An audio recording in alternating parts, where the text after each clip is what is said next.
Good evening, we are bringing you commentary of Burnley against Southampton today from the Premier League. I'm your alternative host Russ Vernon, and your alternative commentator is Josh Bailey, and you are listening to the Commentary Hub. We've kicked off around about 5 minutes away, and then we remind you what things look like in the table ahead of kick-off. Hosts Burnley are 4 points from safety for Everton's 1-1 draw with Leicester City last night. As for the visitors Southampton, the Saints, they can move up to 9th with victory over relegation-threatening Clarets. Let's see how this game gets on this evening then, by handing over to your alternative match commentator who's standing by and ready to go. He's over to your man in the box. It's Josh Bailey. Good afternoon, everyone, and we are bringing you commentary of Burnley against Southampton today from the Premier League. I'm your alternative commentator, Josh Bailey, and you are listening to the Commentary Hub. It's a big one today after Everton's last gasp winner against Leicester.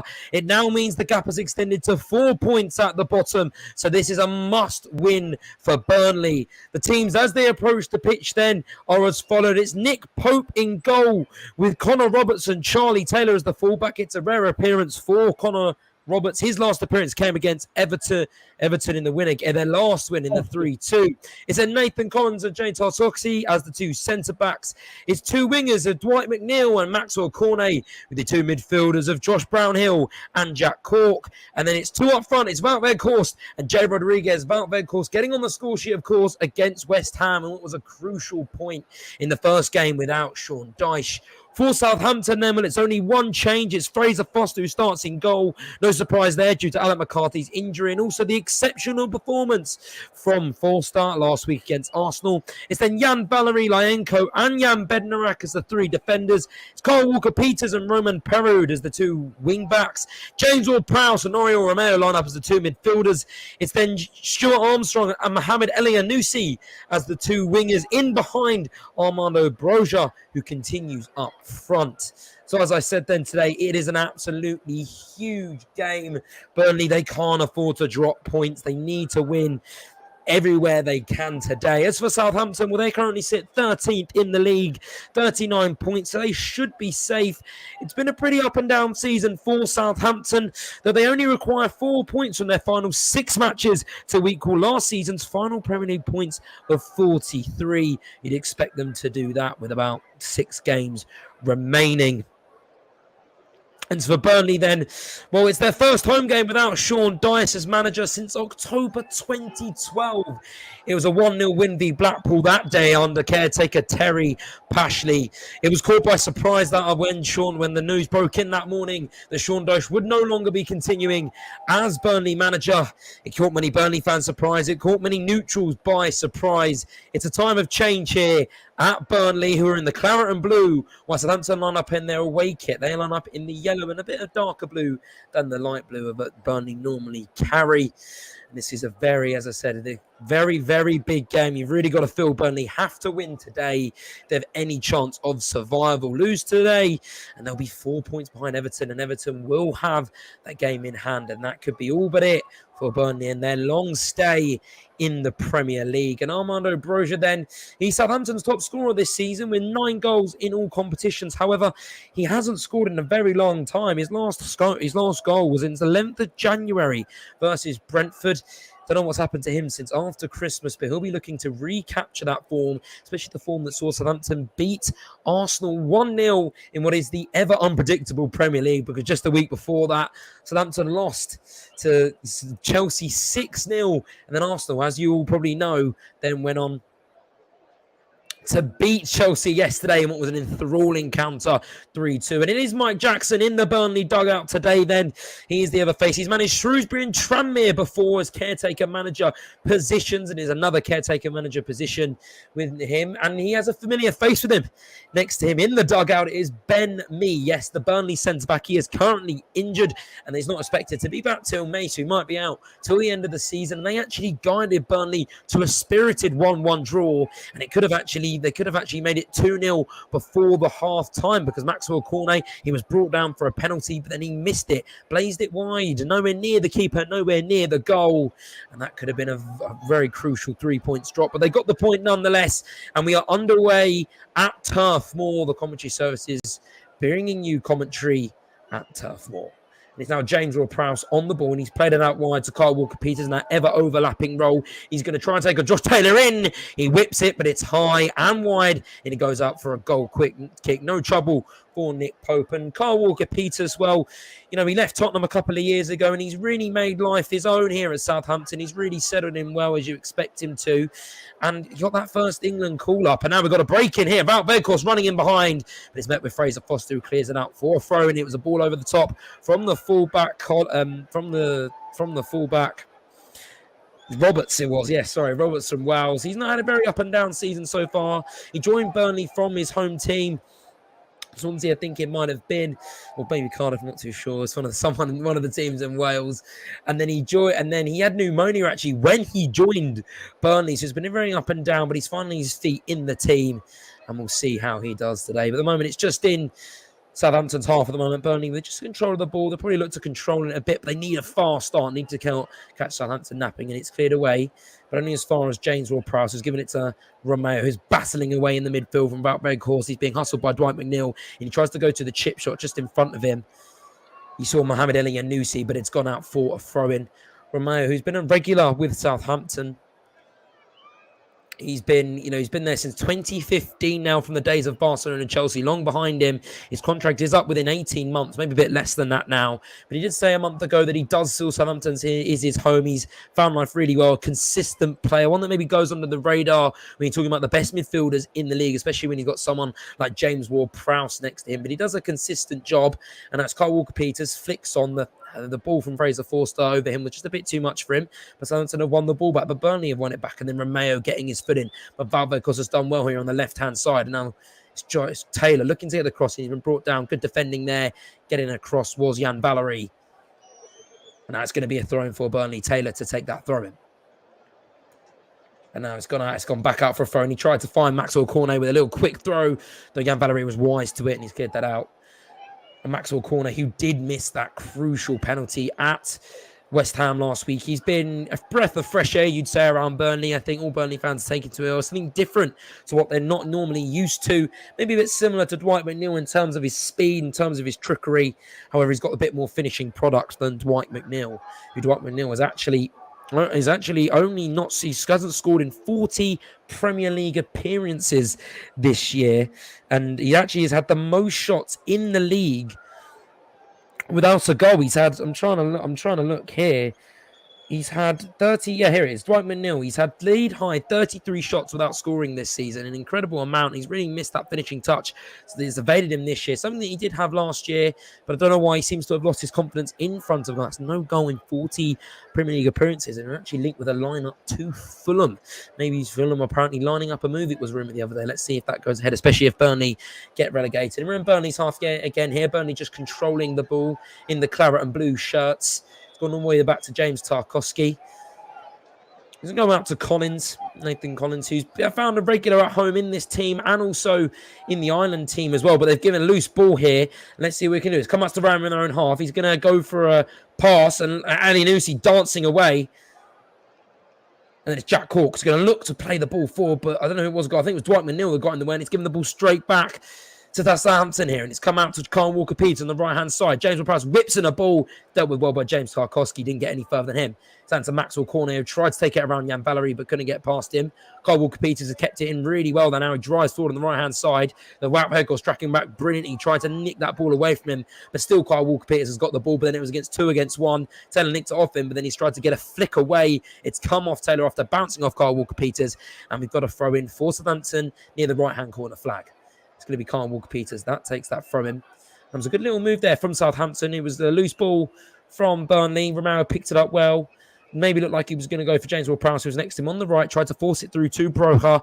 However, went for Burnley's defence, were wise to it. He wasn't able to get a strong foot. It's Broha here. He's gone short for the Kyle Walker-Peters throw-in. Kyle Walker-Peters been brought down. A little bit of a nibble from Maxwell Cornet there, and that's going to be a foul. And that's going to be our first foul of the game. And it's going to be really interesting to see that battle in terms of attacking and defence, because obviously Courtney's going to have the job to track back, especially with the overlapping fullbacks of the Southampton do in their 3-5 in their 3-5-2-1 formation that they're playing today. So it'll be really interesting to see how that battle lines up. But it's a James Ward-Prowse free kick here from the right hand side, pretty much level with the penalty box.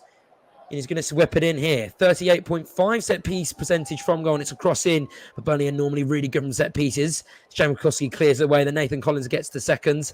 And then Wout Weghorst plays it out to Dwight Minnell. He's going to look to take it around. He chops it back inside. However, he got too much on that. And it goes out for a throw. And Dwight Minnell with a smile on his face. You like the idea.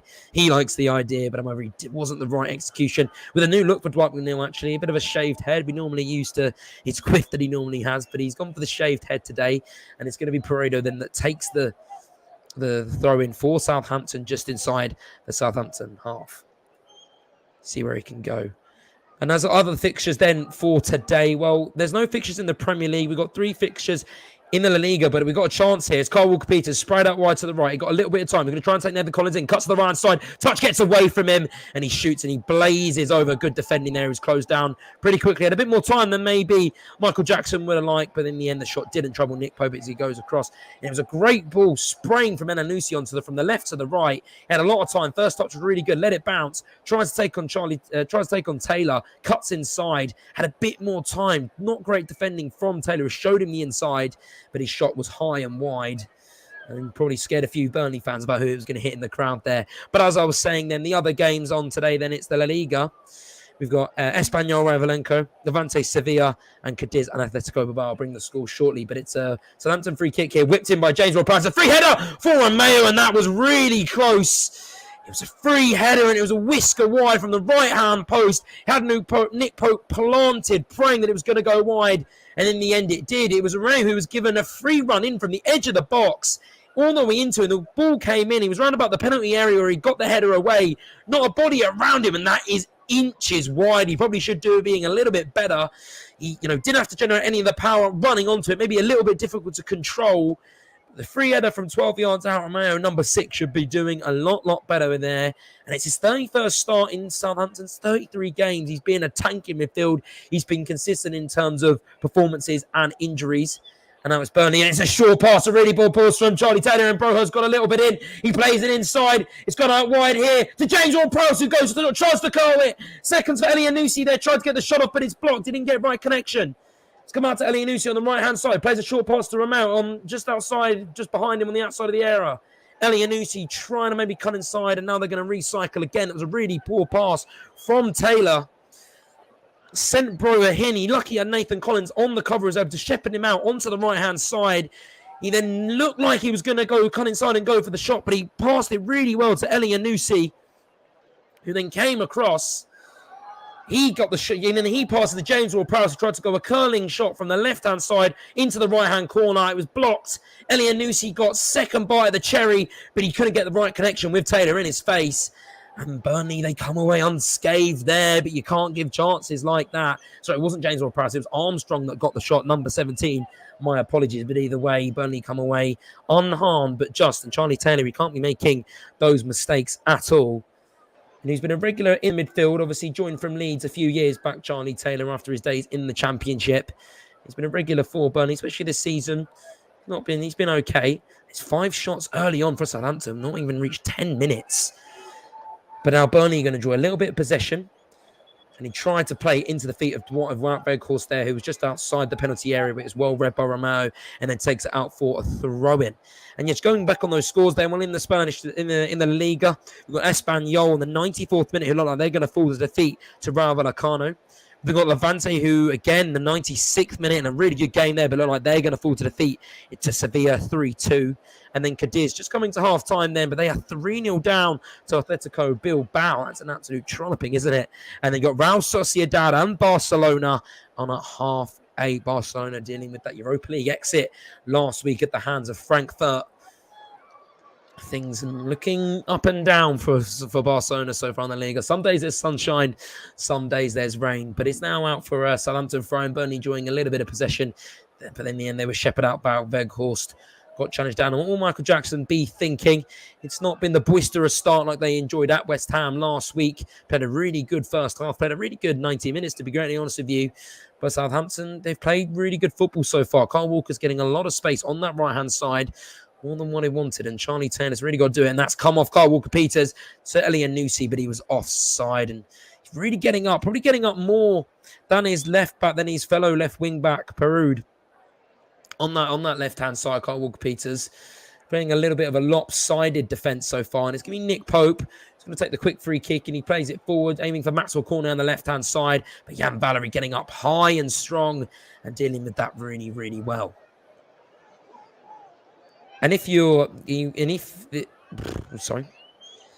don't forget, you can follow the Commentary Hub on Twitter as well. On the Twitter handle, it's @CommentaryLive1 if you want to get involved with the show, or even if maybe you want to do some commentary of yourself, you can also message, and I'm sure that can be away. But here we go, Burnley, a little bit of a chance here, just by their semicircle, then in their own half. Jay Rodriguez driving forward, plays outside to Dwight McNeil. Looks like he's going to go for the pass, cuts inside. He's going to go for the shot here, bending, but it's cleared. He hit the head of Jan Bednarak, I think that is, but he's got to get up quickly. The clearance only goes as far as Dwight McNeil as well, goes out wide. What are they going to try? Brownhill. Then it's out back to Dwight McNeil. Brownhill again. Dwight McNeil looks like he's going to go for the shot. Curling shot, and that's a brilliant goal from Dwight McNeil. Sorry, it's not Dwight, it's Roberts. And that is a wonderful finish, a wonderful curling effort for the right back who's at a torrid time at Burnley. But it's fairy tale stuff here. He's setting his woes right. It's Burnley 1, Southampton 0, 11 minutes gone. Connor Roberts, he wasn't dealt with it correctly. A bit of ping ball on the edge of the area. He's picked the ball up the right back, curled it in beautifully into the top left-hand corner. A beautifully bending strike, and nowhere near Fraser Foster could get. He had absolutely no chance. He started out with Brownhill on the right-hand side, and he just feeds it into to Roberts, number 14. And that is been in beautifully. And that is a wonderful finish. A wonderful finish that is deserved of Burnley taking a 1-0 lead in Southampton, going against the run of play. But what an important goal that could be. And Michael Jackson, he knows how big that is. Ben Nee as well, getting in the hug. And Roberts, as I said, he leaving his boyhood club, then having pneumonia, hasn't had a great spell at Burnley. But that is a big, big goal for him and his team. And what does it mean to the fans? You just know. 12 minutes to go on here. And what could that mean? First Burnley goal as well. And what a big, big goal it could be. And what a finish that was as well, especially from the right back. And they've now got the ball straight back here, Burnley, with a throw-in. And Michael Jackson will be absolutely thrilled what a start this could be. And now Southampton in the home half. Scissor kicked away from Jan Bednarak. But only goes as far as Collins. Now head it forward. They've got to deal with it. He's got to watch it because he's got Bergos breathing down his shoulder. Goes all the way back. Jan Bednarak to Fraser Forster and clears it out. And Maxwell Cornet through the legs of Romeo. And that's Dwight McNeil driving through the middle of the pitch. And he's saying, right where he goes in here on the right-hand side. He looks to cut round, shifts the defender. It's a great save from Fraser Forster, making himself big, continuing where he left off after that exceptional performance against Arsenal. And that could be a rude opportunity for Burnley. It was Dwight McNeil, picks it up in the semicircle with the centre of the pitch, driving forward, dancing away from defenders, gets it out to Wout Weghorst on the right-hand side. Just had a little bit of space from Lyanku. And then it looks like he's going to take it on, but then tries to cut inside. Lanku falls over, gives then Wout Weghorst the chance, but it's a really tight angle on the edge of the 6-yard box, and it's met well by Forster, who makes himself big. But again, it was a tight angle for Wout Weghorst, but he was slipping over, couldn't compose himself. But now Burnley on the attack here. Armstrong driving through the centre. He's going to try to feed in, I think, James Ward-Prowse, but couldn't. And now it comes to Romeo, just on the semicircle, plays out wide. It's now Armstrong. He's got options. Goes in James Ward-Prowse on the middle. Out to Romeo. In the middle. He's going to look for a pass. No real options. And it's James Ward-Prowse outside to Perud on the left-hand side. The fullback. Cuts back inside. Goes out to Armstrong and made it run around the side of him. Armstrong cuts in brilliantly. He's going to get the cross in. But it's dealt with well by James Tarkowski. And it goes outside as far as Jan Valery. And then plays it forward to James Ward-Prowse. And then plays it back to Valery.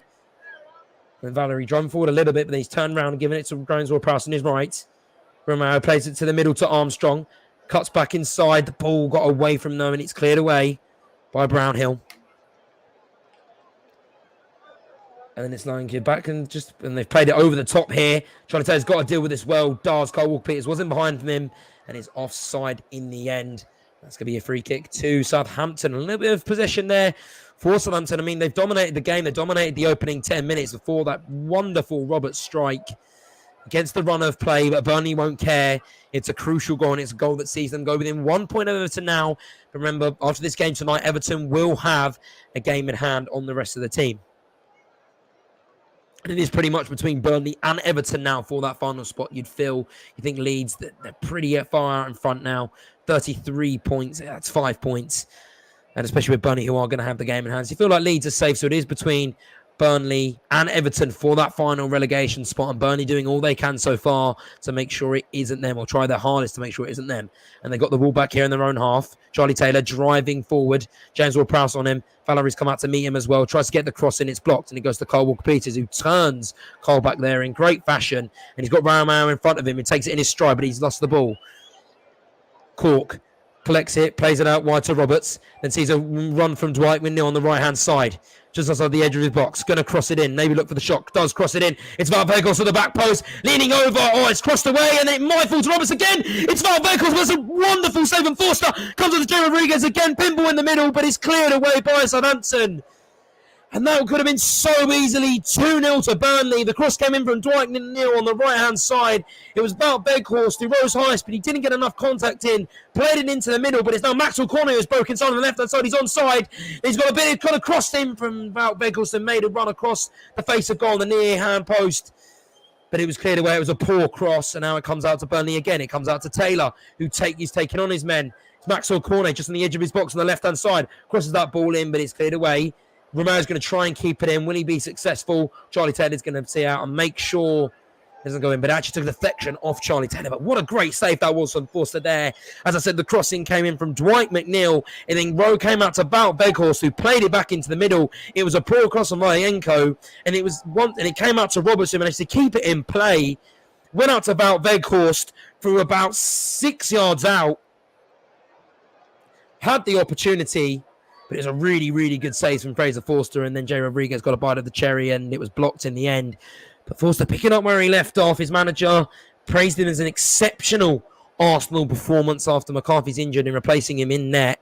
As you can tell, Southampton, who in that game had only 25% possession, conceded 23 shots. But Forster kept them in it, and it was a crucial 3 points for Southampton, and it was a hammer blow for Arsenal, who corrected their wrongs from last week, picking up again 3 points against Chelsea in a wonderful 4-2 display. Saka putting the nail in the Chelsea coffin there at the end with a penalty, and he's played forward. Long ball from the centre-backs, aiming for Armstrong, can't find it, and it comes out to Brownhill, who finds Maxwell Cornet, who holds it up really well, but James Ward-Prowse is in front of him, and he managed to hit the ball off him, and that's Kyle Walker-Peters on the right-hand side, slowly jogging forward. And it's Broca who's made a dancing run out on the right-hand side, and he's now got the ball right by the throwing line. It comes out to Valerie, who's drifted a bit more forward, and he plays it out wide to Lionco, who is the centre defender today. And he goes well, and just playing a bit of forward there, Begnarak and Lionco, back and forth. It's Armstrong who's cut inside, come really deep, and has gone back to Lionco, who needed a rest after returning from injury. So it's a surprise to see him play today. He's played a really good ball in to Kyle Walker-Peters. Now James Ward-Prowse is running behind. Going to look to get the cross in. He did get it. But in the end, there was no Southampton coloured shirts in the middle, and Pope can collect comfortably. Pope, whose 30th birthday it was yesterday. The England regular and the Burnley regular, who seems to be at home. He could be one of the players that could be on his way out if Burnley go down. He always seemed to be happy at the club, especially under Sean Dyche. But if Burnley were to face the drop, he could be one of the couple of players that Burnley that would leave. You'd imagine James Tarkowski would be on that list as well, and then probably along with Maxwell Cornet, and maybe even Val Beghorst too, and probably even Dwight McNeil as well, for the youngster, who again I said hasn't had the greatest of season in terms of end product this year. He's gone 40 appearances without scoring. However, he would maybe look one that the teams would end up looking at. As I said, Fulham were looking at him as well. And that comes out to Roberts, just inside his own half there. He's going to play it to Dwight McNeil, who's in front of him, and then Brownhill looks to go for the 1-2 with Dwight McNeil, but he's managed to keep it in with the deflection, headed it in, and now Dwight McNeil could be away here. Takes the iron on, breaks in brilliantly, but that's really good cover there by Southampton player number 15. That would be Roman Parud coming across there. Really good defending because Dwight McNeil was into the box. Not sure whether he'd gone for the shot or played it in, but he's got a brilliant turn of speed, hasn't he, McNeil? Just to get away from him. Great 1-2 with Bart Veghorst playing him. Took it away from Lanku. But then it was really good cover from Parud. And then cleared it out. And I think it is a goal kick or a Burnley corner. It's going to be a Burnley corner. Maxwell Cornet from the right-hand side. It's going to be an in-swinger here. Let's see what he can generate. Crosses it in. Tries to, it's punched away there from Forster. Gets a good hand to it. Bart Veghorst tried to get there. And then Forster comes and collects nicely, causing no troubles for the Scottish international. Over the head throw to Kyle Walker-Peters on the right-hand side. Plays it back into Jan Valery. He's going to try and drive forward. Going, and he's got away here from Bart Veghorst, breaking into his own half. Still he goes, but a firm challenge on James Tarkowski. And now it's James Rodriguez, Jay Rodriguez. Inside his own half here on the left-hand side. It comes up to James Tarkowski. He's going to spray it out wide. A curving ball to Roberts, who breaks into his own half. Plays it in forward. A loose ball, though, to Brownhill. That's a wonderful 1-2. Bart Veghorst uses his body really well, but it just wasn't enough for Roberts, but he got the break here. Brownhill plays into Bart Veghorst beautifully, just inside his own box. Tried to go for the pass. Could be Dwight McNeil, who was sniffing around the area there with a loose ball, but in the end, it was the Bart Veghorst that was fatal for that move, and Forster collects. Again, Bart Veghorst using his body really well. Comes out to Brownhill, got a lucky break, but instead of whipping it in, uses his vision really well there to Bart Veghorst, just on the edge of his box. His touch brings him inside it. Pretty much central, then it slipped and the chance just fell away. I'm not sure he was going for the pass or the shot, but as I said, in the end, that slip really did put an nail in the coffin for that move. And Forster is able to bring it out a little bit. Plays it forward, but it's going to be dealt with James Tarkowski as he kicked it out. No worries there. Romero then, and it's Burnley again, got the ball back. And he plays a lofted ball, aiming for Bart Veghorst. Bolanku. No trouble, really. He plays it on the way back to Fraser Forster. You always get those two confused, don't you? Ben Foster and Fraser Forster. Very similar names. Sometimes when I was a kid, I couldn't even tell them apart, but there we go. Let's Romero. Now, and that's Kyle Walker-Peters on the right-hand side. Southampton just looking to work their way back into this game. They haven't had many opportunities in there. Dominancy definitely has wilted a bit since that Burnley goal. And Burnley playing with an air of arrogance and an air of confidence here. And you could see what Brownhill was trying to do. The ball came to him. It was at a height. Tried to play the volley to Maxwell Cornet, but I don't think Cornet's quick enough to get that one. It was a bit too high for him as well. And what will Ralph Hasenhüttl be thinking here? It's not like his team have played awfully today as he wears his traditional black jeans, white trainers, black Southampton coat with the Southampton logoed badge. The Southampton logoed hat, sorry. Let's have a look at the table. And the goal difference could be really key, especially between these two teams. And it's a really even goal difference between Everton and Burnley. Only one apiece in favour of Burnley on -18. Goal difference could be crucial. And we're seeing that in terms of the Champions League race as well. And the Burnley chairman, Alan Pace, who's here today, watching his team, hoping, praying that his team don't go down. But obviously he made the decision to cut Sean Dyche, one that was met with shock from around the football world. And more shock from the Burnley fans. But right now, with a draw against West Ham and currently leading against Southampton, it's not looking like a bad decision for Burnley, who can win successive Premier League home matches for the first time since December 2020. Obviously, that last game, that last home win coming against Everton 3-2, and that last-minute winner for Burnley. But that's right. It was a good ball over the top. Me and Valery dealt with it well. We had Maxwell down his neck. And in the end, he just played it out. Valery has been asked to play for Tunisia this week, before ahead of the Qatar World Cup. Anyway, he's a French international currently, but Tunisia want to play him, and it'd be a great opportunity for him to start playing football for the World Cup. Charlie Taylor trying to break forward, dealt with well by James Ward-Prowse, and I think that's going to be a corner for Burnley on the left-hand side. So you thought might have the beating of Ward-Prowse, but instead of being the creative force, he's done a lot of defending in the opening 24 minutes here at Turf Moor. That's going to be a ball in from, I'm not too sure who yet. I think it might be Brownhill. Yeah, it is Brownhill. Going to rip it in from the left-hand side. Another in-swinger. That's a great ball. Jay Rodriguez, and what a wonderful save that is from Forster. Bart Veghorst plays it on. Oh, no. And I think it might have hit the post from 6 yards out. I don't know who it was, but it's come out to Collins again. on the edge of the box, and now Southampton could break here. Armstrong charging forward, being very physical. And now it's Maxwell Cornet playing it forward, cuts inside from the right-hand side, tried to play it in, and Southampton can breathe, and now maybe they can break. Brozier. Oh, he tried to play it in to Lyanku, but he just couldn't. Lyanku slipping at the vital moment there. I'm not even quite sure what happened there. All happened in the throw. The corner came in. I think it was Collins that won the header, played it back inside, and then one of the Burnley players missed from about 3 yards out. And then someone got another bite of the cherry and then ended up hitting the crossbar. Unbelievably close. Another chance goes begging for Burnley. It could be about 3-4-0 up, and how important that will become the end of the game and come the end of their season. I think it was Wout Weghorst who did miss that chance. So in came the ball. Jay Rodriguez got the initial flick on. It's a really good save from Forster. Wonderful, wonderful save again. And then it's Collins who wins the header again. And Wout Weghorst from about 3 yards out. He gets the header, and you think he's going to score. But Brood, I think he just does enough to take Wout Weghorst off. Gets an elbow in there, and then he hits the crossbar between where the crossbar and the post meet. But now it's a great opportunity here. Brozier on the right-hand side. He's met with a brick wall. That is James Tarkowski.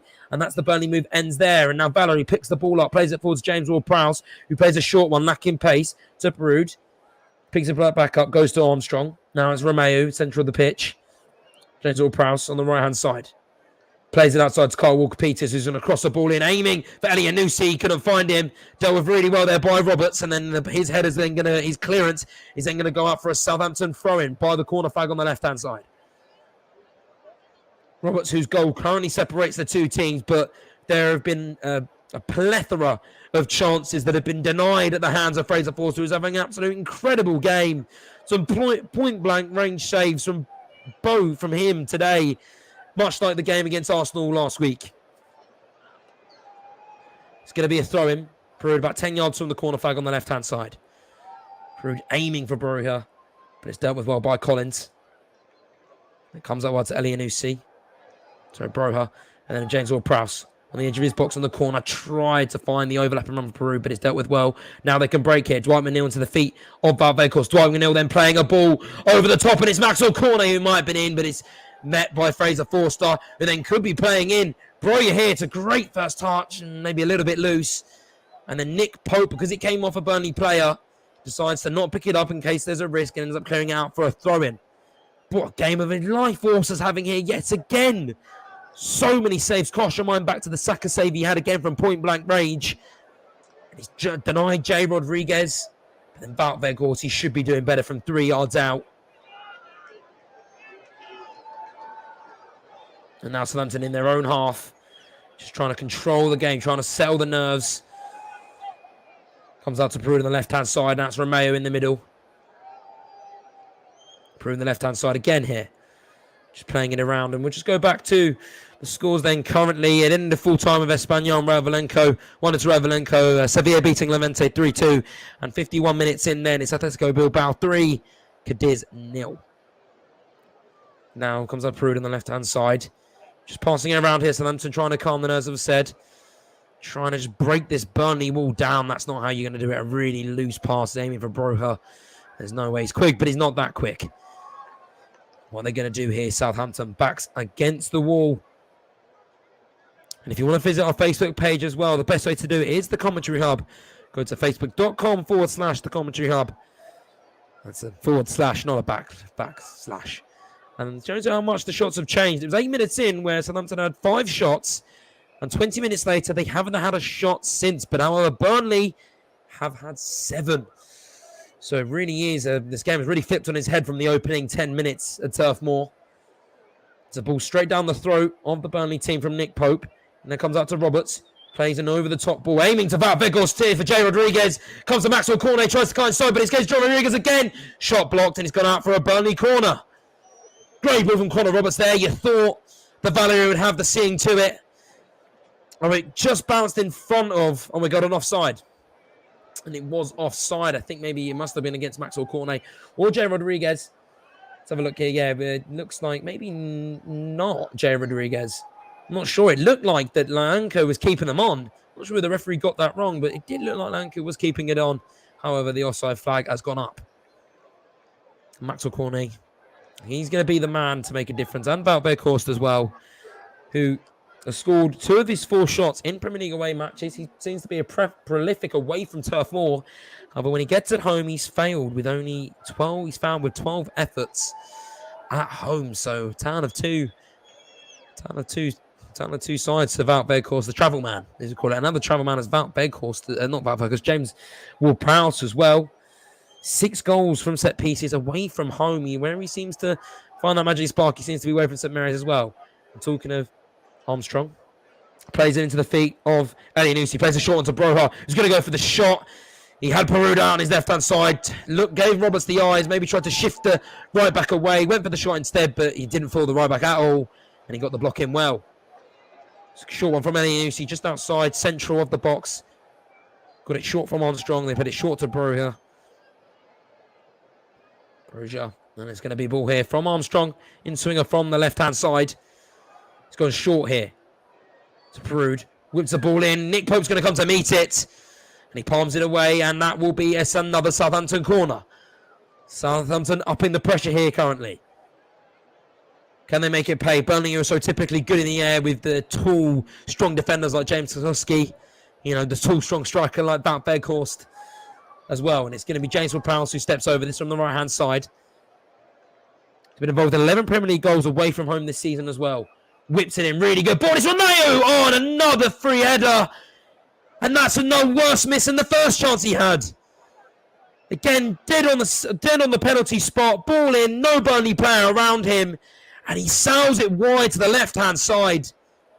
Got it all wrong there, Romeo. Just had to head it straight. I think he was aiming for that left-hand corner. I don't think he might have expected it because it looked like Burnley player, one of the 3 of them was going to get there. But came to Romeo, was curling away from goal. And then he's inches away from the left-hand post. And that's another let-off there for Burnley. 2 chances for Romeo and 2 goals that he really should have had. The Southampton midfielder, who's on his 211th appearance today for Southampton. As I said, he's been a Southampton regular. They love him. He loves Southampton. And now back in the Burnley half. Wout Weghorst charging onto the header. Tried to play Maxwell Cornet. He's got the ball here. Plays Charlie Taylor just a bit in front of him on the left. Crosses the ball in. Aim for Wout Weghorst, but the offside flag is up. I think that was against Maxwell Cornet a few seconds before, who did look like he came from an offside position. And the linesman did get that one right as well. It's 32 minutes gone here in the second half. It's currently Burnley 1, Southampton 0 if you are just joining us. Southampton dominated early on in the first 10 minutes, but it's been the Burnley show so far. But there's been a load of missed chances, but matched with great saves from Fraser Forster, who's picking up where he left off in that Arsenal game last weekend. And that's out Peru on the left-hand side, cuts it back, playing it to Brennerek, plays out in front of Armstrong, just in front of him, and he gets the return from Armstrong in the 1-2.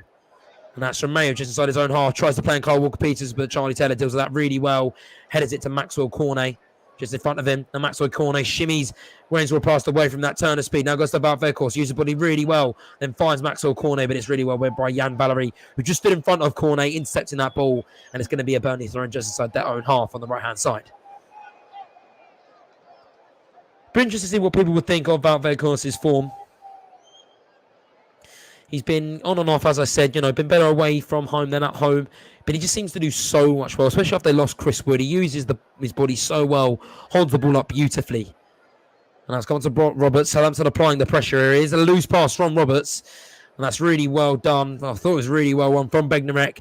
But the referee is deemed to been too physical there from Bednarek. And your match officials today as well. Stuart Atwell is your referee. It's then the assistants of Stuart Burr and Wade Smith. Peter Banks is your fourth official. And then it's John Brooks as far. And then Dan Cook as the assistant there. And we've got the Burnley in their own half then. Comes out to Charlie Taylor, who's got away from both Ward-Prowse and Kyle Walker-Peters really well. And sprays it out wide to Roberts, who's going to drive a bit forward. Got a bit of green grass in front of him. Plays it to Dwight McNeil. On the right-hand side. He's met with a resistance there from Armstrong. Then plays it to Collins. Broya with right on Collins, but he gets away with it. And that's Tarkowski. Just inside his own half and plays it out to Roberts on the right side. The fullback sees Wout Weghorst brilliantly again, uses his body so well. And that's a great ball to Dwight McNeil. Dwight McNeil to Brownhill. Brownhill looked to play the pass again. Didn't get it. McNeil plays it in low to Wout Weghorst, then plays it to his left. go over the top, and that was a floating ball back in to Wout Weghorst from Brownhill. But however, it had just a bit too much on it. But again, right idea from Burnley, who just seemed to have a bit more creative freedom about them than they maybe did under Sean Dyche. You know, he did say that not much would change under his tenure, Michael Jackson, but they just seem to be a lot more fluid and a lot more confident going forward. Burnley, I know they especially were against West Ham last week and probably deserved to win that game. So far, 35 minutes gone. Connor Roberts' goal that separates them. 11 minutes in, that was. It was a curling effort from just outside his own area. Right into that left-hand corner, beautifully out of the reach of Forster. But, you know, he had to be out of the reach of Forster because if it was maybe a few millimetres more inside, probably would have stopped it knowing the form he's on. Brownhill driving forward now. Finds Roberts on the right-hand side. Plays a low ball, really intelligent. And it's a 1-2. Brownhill breaking forward. Had a bit of space around him just outside the 6-yard box on the right-hand side. Brownhill's kept it brilliantly off Stanton clearance. And now it's about to Roberts. McNeil goes to the near corner. And that's met brilliantly again. Forster getting low. It was a shot. His right-hand post. You thought it was going to creep in. But again, Forster gets down low. A strong hand because there's a lot of venom on it, that shot. It was a shot just from outside his own area. You think maybe he's going to bend it, McNeil. You know, he loves to do that. But he went for inside as well, but he didn't catch Forster out, who gets down brilliantly. And that is the difference between Burnley and Southampton at the moment. Southampton just keeping, Forster just keeping Southampton in it. It's going to result in a Maxwell corner.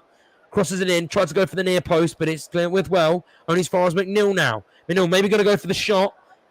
Deflection chips it over, but Southampton deal with it well, but only as far as Wout Weghorst is going to go all the way back to Nick Pope, who then plays it outside to James Tarkowski. He's going to go down the channels on the left-hand side, far left-hand side, trying to find Dwight McNeil, who gets ahead to it and beats Jan Bellery to it. Stronger than Jan Bellery. Real determination there from Dwight McNeil. And it's Jay Rodriguez juggling to keep it in, does brilliantly to do so in the right-hand, the left-hand corner. And then James Tarkowski plays it out to Charlie Taylor, and now Burnley have got it back in their own half. Burnley incessant with pressure at the moment. They're not stopping. They're trying to break the Southampton wall down. Sorry, should I say the Fraser Forster wall. Fed into the feet of Weghorst, who tracks backwards and finds Jack Cork. Now Burnley back in their own half again. And the Clarets, well, Southampton actually ended a run of 7 league games without a win at Burnley last season. That was a 5th-minute goal by Danny Ings. But now here we go. Might have an opportunity. Wout Weghorst turning around. Shifts off Romeo. He goes behind him to Jack Cork. Jack Cork looking for options. Plays in the feet of Wout Weghorst, but it was a little bit short. And now Southampton can break it. Armstrong breaking the space. Takes it away from Jack Cork, but he did catch him. And that's going to be a foul just inside Southampton, just inside the Burnley half. Jack Cork puts his thumbs up. But a tactical foul. He knew what he was doing there, Jack Cork, after a loose pass. And that is going to be a yellow card to the former Southampton player as well. Don't forget that, Jack Cork. Played for Southampton for 4 years. Before moving to Swansea. And then from Swansea, he went to Burnley. He's been around for years, Jack Cork has, and that's his 4th yellow card of the season.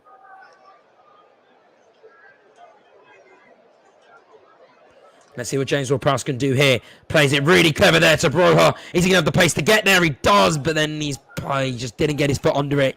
And it trickles out for a corner. The right idea, though, James Ward-Prowse, who normally so used to his arching balls there. He was on the right. He was on the left-hand side. Got over to the right. But he played it short along the ground to Broha. But he just didn't have the speed. And Wout Weghorst, first 13 appearances per 90 minutes. He had 2.8 touches in the opposition box, but tonight he's had 7. Just shows how Michael Jackson just seems to be getting the best out of him. Just seems like he knows how to use him. Seems like he's enjoying his football more than he was under Sean Dyche. And he went up for the header there, but it was dealt with well by the Southampton defender. And now it's going to go all the way back to Fraser Forster. He's got about 5 minutes plus additional time. I can't imagine there's going to be many. Hasn't been any substantial stoppages in play here. It goes out to Valerie, out to Carl Walker-Peters, who, again, he hasn't been getting in behind that well. Corner's been doing a really good job of tracking him back. He had a lot of free reign on that right-hand side in the early opening 10 minutes. However, he just seems to have been a shadow of himself. Dealt with him really, really, really well so far, Burnley. They're just playing it inside their own half, deep inside their own half. He's now come out to Jan Bednarak. Plays it out wide to Parade. It's James Ward-Prowse. What's he going to do here? Sees Broha making the run, but Parade might get there instead, but Collins dealt with it really, really well. He knew what he was doing. He read the pass brilliantly, has the speed to get there as well. And that's going to be a Southampton goal kick. Sorry, Burnley goal kick. And Nathan Collins then, who he actually said, the Ireland manager, was really complimentary of him in midweek. He said that, you know, he's going to be a regular starter too soon for Ireland. Been working his way in. And I think we're going to have a drinks break here for Burnley. And so Burnley and Southampton. I'm not sure why there's a drinks break, but there's going to be one. And both managers now just an opportunity to talk over tactics for the last 5 minutes. Ralph Hasenhuntl seems very animated on the side there as his players gather around him. Seems very angry. James Tarkowski having a word with someone then, but Burnley are going to be the happier camp as we're going for this drinks break. Michael Jackson and Ben Mee as well having a word too. Good to see that player and getting a nod from Connor Robertson. Just going back to that brilliant strike. Wonderful bending shot into that left-hand side. No chance for Fraser Forster. It's a full stretch. It's just one of those goals that you score not very often. 1 in a million shots, as you like to call it. It's a brilliant finish. And then he went away, held 5 fingers up, crossed his 3rd finger over his 4th, and then his thumb in his mouth as well. That's a big, big goal, as I said, for him and Burnley, who lead as they try and scrape and battle and fight on in this incredible relegation scrap. Neither side, Burnley, they've been here before. They know what it takes to survive. Everton, not really. And then he found his way there from Maxwell Cornet. Flick on by Wout Weghorst, but didn't. Burnley still keep it. Wout Weghorst brought to the ground there. Referee deems that there's not a foul. Romero now, what can he do? Plays into Broha. Brilliant touch, then plays it out to Elyounoussi on the right-hand side. Elyounoussi in the overlap of Kyle Walker-Peters. Plays it back to Elyounoussi, crosses in, aiming for Romeo there, who was the first player, but he only goes fast as Wout Weghorst, but he's lost it there. Weghorst nearly broke to James Ward-Prowse, but then Nathan Collins was there to clear it away. And now Bednarek, awkward, and he clears it, and he finds finds Kyle Walker-Peters just inside on the right-hand side, turns in, Ward-Prowse, looked like he was going to go for the shot, plays it out wide to the left to Perud. He's going to cross it in, but it's well blocked by Roberts, didn't beat him, and it's going to be a throw in for Southampton. Someone's got 3 minutes to find an equaliser at Turf Moor. It's a quick throw for Perud. Plays it behind him to Bednarek, and now they're going to recycle it here. Bednarek to Lyanco, and then plays it out to Valerie to his left, who then plays it straight back to Lyanco. And then gives it to Bednarek just inside their own, just outside their own half here, Southampton. It's James Ward-Prowse, curling pass in front of him to the other side of the pitch to Valerie. He's going to look to the pass to Kyle Walker-Peters, but it's loose. And now Wout Weghorst can pick it up and turn. Plays it to Charlie Taylor. He's got Maxwell Cornet just in front of him. Sends Maxwell Cornet in. He's got a bit of room here. Put Valerie tracking back. He's going to go for the cross. And I think Valerie might have just got a foot there to block the cross. Yeah, he did really well because he's in out of position there, Valerie. Maxwell Cornet was off to the races. Lanko couldn't get across to him. And then he had a lot of time to get the cross in. He's had a few of those moments there, Cornet, and his delivery's not been right. Took a bit too long to get his cross in, and then Valerie, number 43, got back really, really well to block the cross, and it's going to be a Burnley corner now. What can they do? They seem to have caused danger when they've got in for a corner and a set piece. They've got tall light players like Wout Weghorst in the middle, crosses it in. Goes to Nathan Collins, gets the head, and it's 2-0! And it's Nathan Collins with the goal, and that's a huge goal before half-time for Burnley. He jumps into a knee slide as he runs off to the left-hand side. 43 minutes gone, Burnley 2, Southampton 0. I said they've caused problems from a corner, and they did exactly that. Crossed in, no one around him. Nathan Collins rose highest, headed it into the ground, and it found the bottom right-hand corner. Forster drilled to his spot. No chance he was going to stop that. And a brilliant ball in, a high lofted ball in. Nathan Collins. Could be no complaints about that. No foul in there. Maybe use the shoulders of James Ward-Prowse just to get up. That's a brilliant guided header into the ground as he wheels away in celebration. And what could that mean for Burnley's season? They've been the better team. They've been incredible today. Their energy's been better than Southampton. Their passion's been better than Southampton. Now, I did mention that he used James Ward-Prowse, put his hands over his shoulders to just get a lift up there. There were a few appeals from Burnley and I think from Southampton's side. I think they're going to check it here, VAR. I wouldn't be surprised if they overturned it. It looks like he did just lean on James Ward-Prowse. Again, or is it? No, it's an offside they're looking here. So they're looking at, I think it was Jack Cork maybe. Yeah, Jack Cork, who's in an offside position. And did it touch him? If it did, the goal would be ruled out for offside. And it looks like he did touch him. It looked like it was going to go out. And it looks like he just took a slight touch off Jack Cork that did just guide it and help it on its way into the net. But no, Burnley, they've been awarded the goal. And that is Burnley 2, Southampton 0 as we eke in to added time here at the end of the first half. And that is huge. The referee, Stuart Atwell, just explaining to Bednarek here, who's up in arms about the decision. And the referee is going to play on. Burnley fans absolutely ecstatic. That could be the goal that gives their football club a gleam of hope into staying up to Premier League one more year.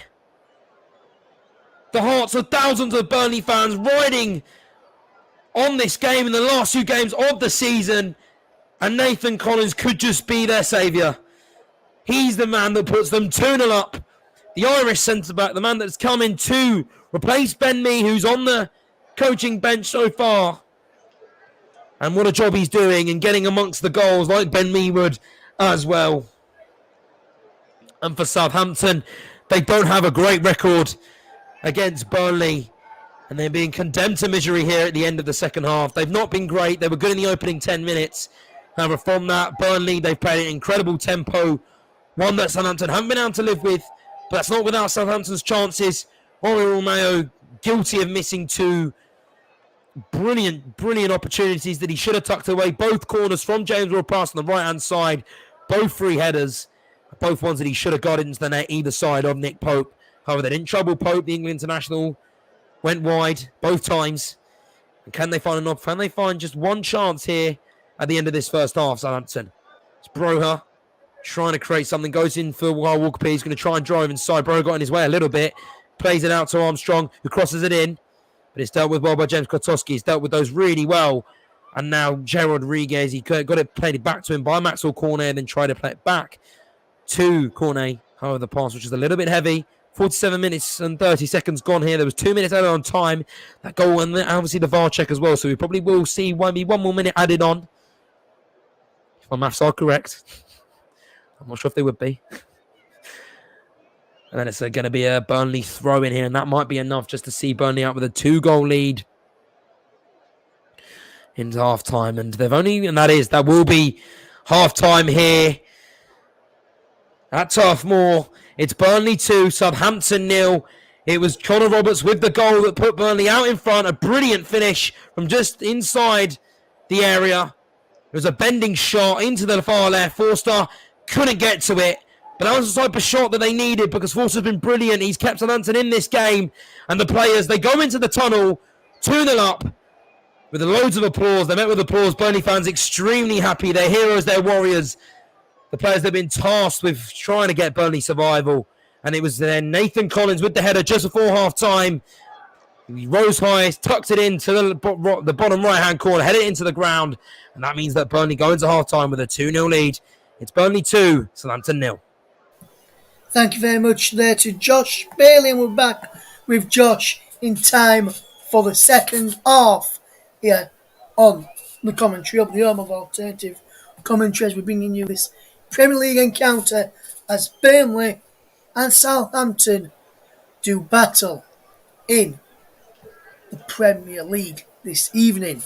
Southampton could have been in front, but chances missed from Romeo before the opener from Connor Roberts. Then could have equalised with another chance from Romeo, but then well from a corner just before half time. Nathan Collins made it 2-0 to Southampton, and at this moment in time, Turf Moor will be doing the Milne Walk dance, and it's a thriller for Mike Jackson in the Burnley dugout as his first game at home in charge of Burnley since the sacking of Sean Dyche is going the right way for the Clarets. Being some big news in the Premier League as well today, which we'll touch on and give you some reaction to what some ex-former players has been saying and for on this appointment, which comes from Old Trafford and is Manchester United. They've appointed Ajax boss Erik ten Hag as their new manager. The Dutchman, who was 52, will take over from interim boss Ralph Rangnick at the end of the season on a 3-year deal which can be extended by a year. Rangnick replaced the sacked Ole Gunnar Solskjaer in November and will move into a consultancy role come the end of the season. Ten Hag is going to be the fifth permanent manager that Manchester United have had since Sir Alex Ferguson retired in 2013. This is what Ten Hag said on being appointed the Manchester United manager. He says, "It's a great honour to be appointed manager of Manchester United. I'm hugely excited by the challenge ahead. I know the history of this great club and the passion of the fans, and I'm absolutely determined to develop a team capable of delivering the success they deserve." Manchester United currently sit sixth in the Premier League table with 5 games remaining of the season, 3 points behind Tottenham, who occupy the 4th Champions League spot.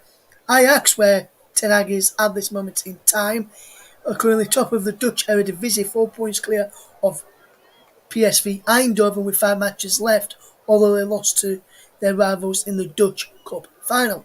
Ten Hag has been in charge of Ajax since December 2017 and has led them to league and cup doubles in 2018-19 and 2020-2021. They reached the semi-finals of the 2018-19 Champions League as well and were a minute from making the final, only to be denied by a remarkable Tottenham Hotspur comeback.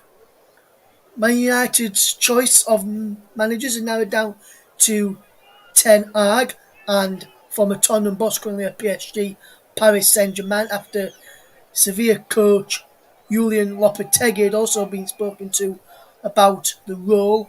Ten Hag is expected to bring a former Manchester United player, coach or players part of the backroom staff, given it is unlikely the remaining link to Solskjaer era in my feeling will remain at the club.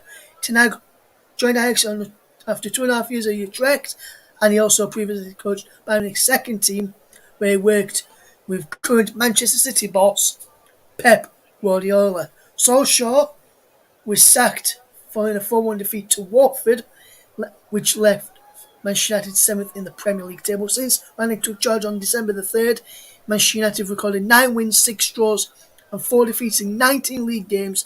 However, they were knocked out of the Champions League in the last 16 by Atletico Madrid and lost to Championship side Middlesbrough in the 4th round of the FA Cup. After Tuesday's defeat to Liverpool, which you can hear later with our delayed coverage with Paul James, Rangnick said Manchester United may need as many as 10 new players this summer, and Ten Hag is believed to want former Sir Alex Ferguson's assistant and former England coach Steve McLaren to work with him. The permanent managers since Manchester United sacked, or since Sir Alex Ferguson retired, should I say, back in 2013, was David Moyes. He took charge of 51 games, a win percentage of 53%. He was there between July 2013 and April 2014. In May 2014 and May 2016 was the turn of Louis van Gaal, who took charge of 103 games, 52 win percentage. From May 2016 to December 2018, it was Jose Mourinho, 144 games, 58% win rate. And this is just permanent managers to tell you about, guys. And Ole Gunnar Solskjaer was the latest one, December 2018 to November 2021. 168 games in charge, a 54% win rate. So Louis van Gaal, the lowest out of the lot in the win rate. Well, there. Manchester United, earlier when he was confirmed this lunchtime, tweeted, new beginnings with a photo of Eric Ten Hag with his new shirt, which Manchester United shirt on his shoulder. I was told, they'll look to Spain boss Luis Enrique, but he wouldn't come to Manchester United before holding talks with the other three. They were looking at Luis Enrique of Spain. We wouldn't come, especially in a World Cup year. World Cup is going to be taking place in November and December later this year, from the 21st of November to the 18th of December. In other football news and in the Championship, Henry Maurice has had an £150 million bid to buy Sheffield United. American businessman Henry Maurice has had an £150 million bid to buy Sheffield United accepted by the Championship club. Maurice previously bid £350 million to buy Newcastle United in 2020 before the Saudi Arabian-backed takeover went through early last year. Prince Abdullah bin Mossad bin Abdulaziz Al Saud owns Sheffield United after winning a legal case in 2019. Sheffield United are currently 6th in the Championship, behind the final playoff spot, with 3 games of the Championship season remaining. Maurice previously entered a period of exclusivity when trying to buy Newcastle before the deal fell through. In the deal to buy, the Blades will be subject to the EFL, English Football League's Owners and Directors test. Abdullah Saudi Prince won an high-court battle to take control of Sheffield United after their promotion to the Premier League under Chris Wilder. Chris Wilder is now in charge of Middlesbrough. He had owned 50% of Sheffield United since 2013. Former shareholder Kevin McCabe surged for fresh investment in the club when Sheffield United were down in League One. Sheffield United Limited, the company run by Mr McCabe, his family eventually made an offer to buy out the Prince for $5 million, but the offer also gave the Prince's company, UTB LLC, the option to buy Mr McCabe's shareholding the same price, and the counter notice was served in January 2018, so Sheffield United could be taken over by an American businessman there. Other matches taking place today. Josh is bringing you up to date with some of the other scores in Spanish La Liga. Let's just run you through the full-time scores again for anyone just joining us. In the Premier League at half-time, in the featured game, it is Burnley 2, Southampton 0. In Spanish La Liga, it's Espanyol 0, Real Vallecano 1, and Levante 2, Sevilla 3 are full-time scores. 79 minutes gone, and it's Cadiz 1, Athletic Club Bilbao 3, and that's after 79 minutes, and after 8 minutes is Real Sociedad 0, FC Barcelona 0. In the Swedish Allsvenskan, it finished Degerfors 0, Hammarby IF 1, Helsingborgs 1, Elfsborg 0, and IFK Värnamo 0, Malmo 0 as well. There. This weekend in the Premier League, where our featured game is this evening, these are the fixtures that's in the Premier League this weekend. It's Arsenal against Manchester United, Leicester against Aston Villa, Manchester City versus Watford, Norwich City versus Newcastle United, Brentford versus Tottenham. On Sunday, Brighton against Southampton, Burnley are back in action against Wolverhampton Wanderers, Southampton on the South Coast in the South Coast derby against Brighton, as I previously mentioned. Chelsea host West Ham, and it's the Merseyside derby, Liverpool against Everton. And then on Monday, Crystal Palace host Leeds United. And then next week is the return of the Champions League as Manchester City host Real Madrid and Liverpool host Villarreal next Tuesday and Wednesday respectively. So with the kick-off very much fast approaching, we'll get ready for the second half shortly. Get ready to hand back to Josh Bailey for the second half and keep you across what's happening in the second half between Burnley and Southampton. Currently 2-0 to Burnley. If you're just joining us, Conor Roberts on 12 minutes before Nathan Collins on 44 minutes. The goal scorers, getting ready to hand back over to Josh very, very short as he prepares to guide us through the second 45 minutes.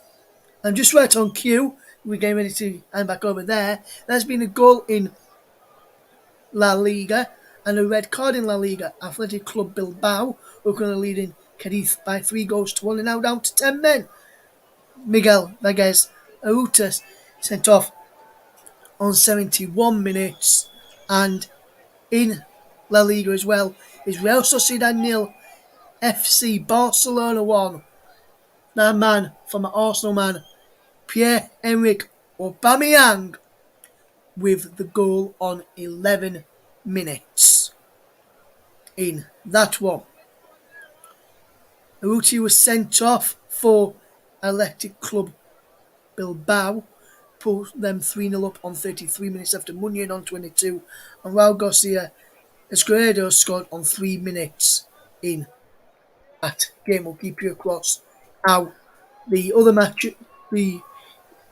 that result finishes in Cadiz against Athletic Club Bilbao ends up, and also will give you updates on scores going on Real Sociedad against Barcelona as well.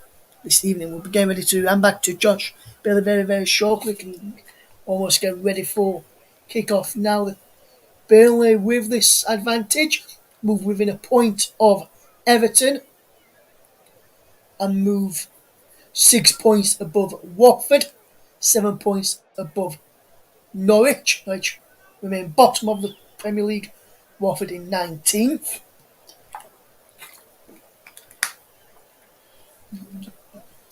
I wonder if Mike Jackson has told him to keep it up, and I wonder if he'll be hoping for a thrilling second half as we get ready to and back across to your match commentator right now as the players are almost getting ready to come back out of the tunnel at Turf Moor. Back we go to Josh Bailey for the second half.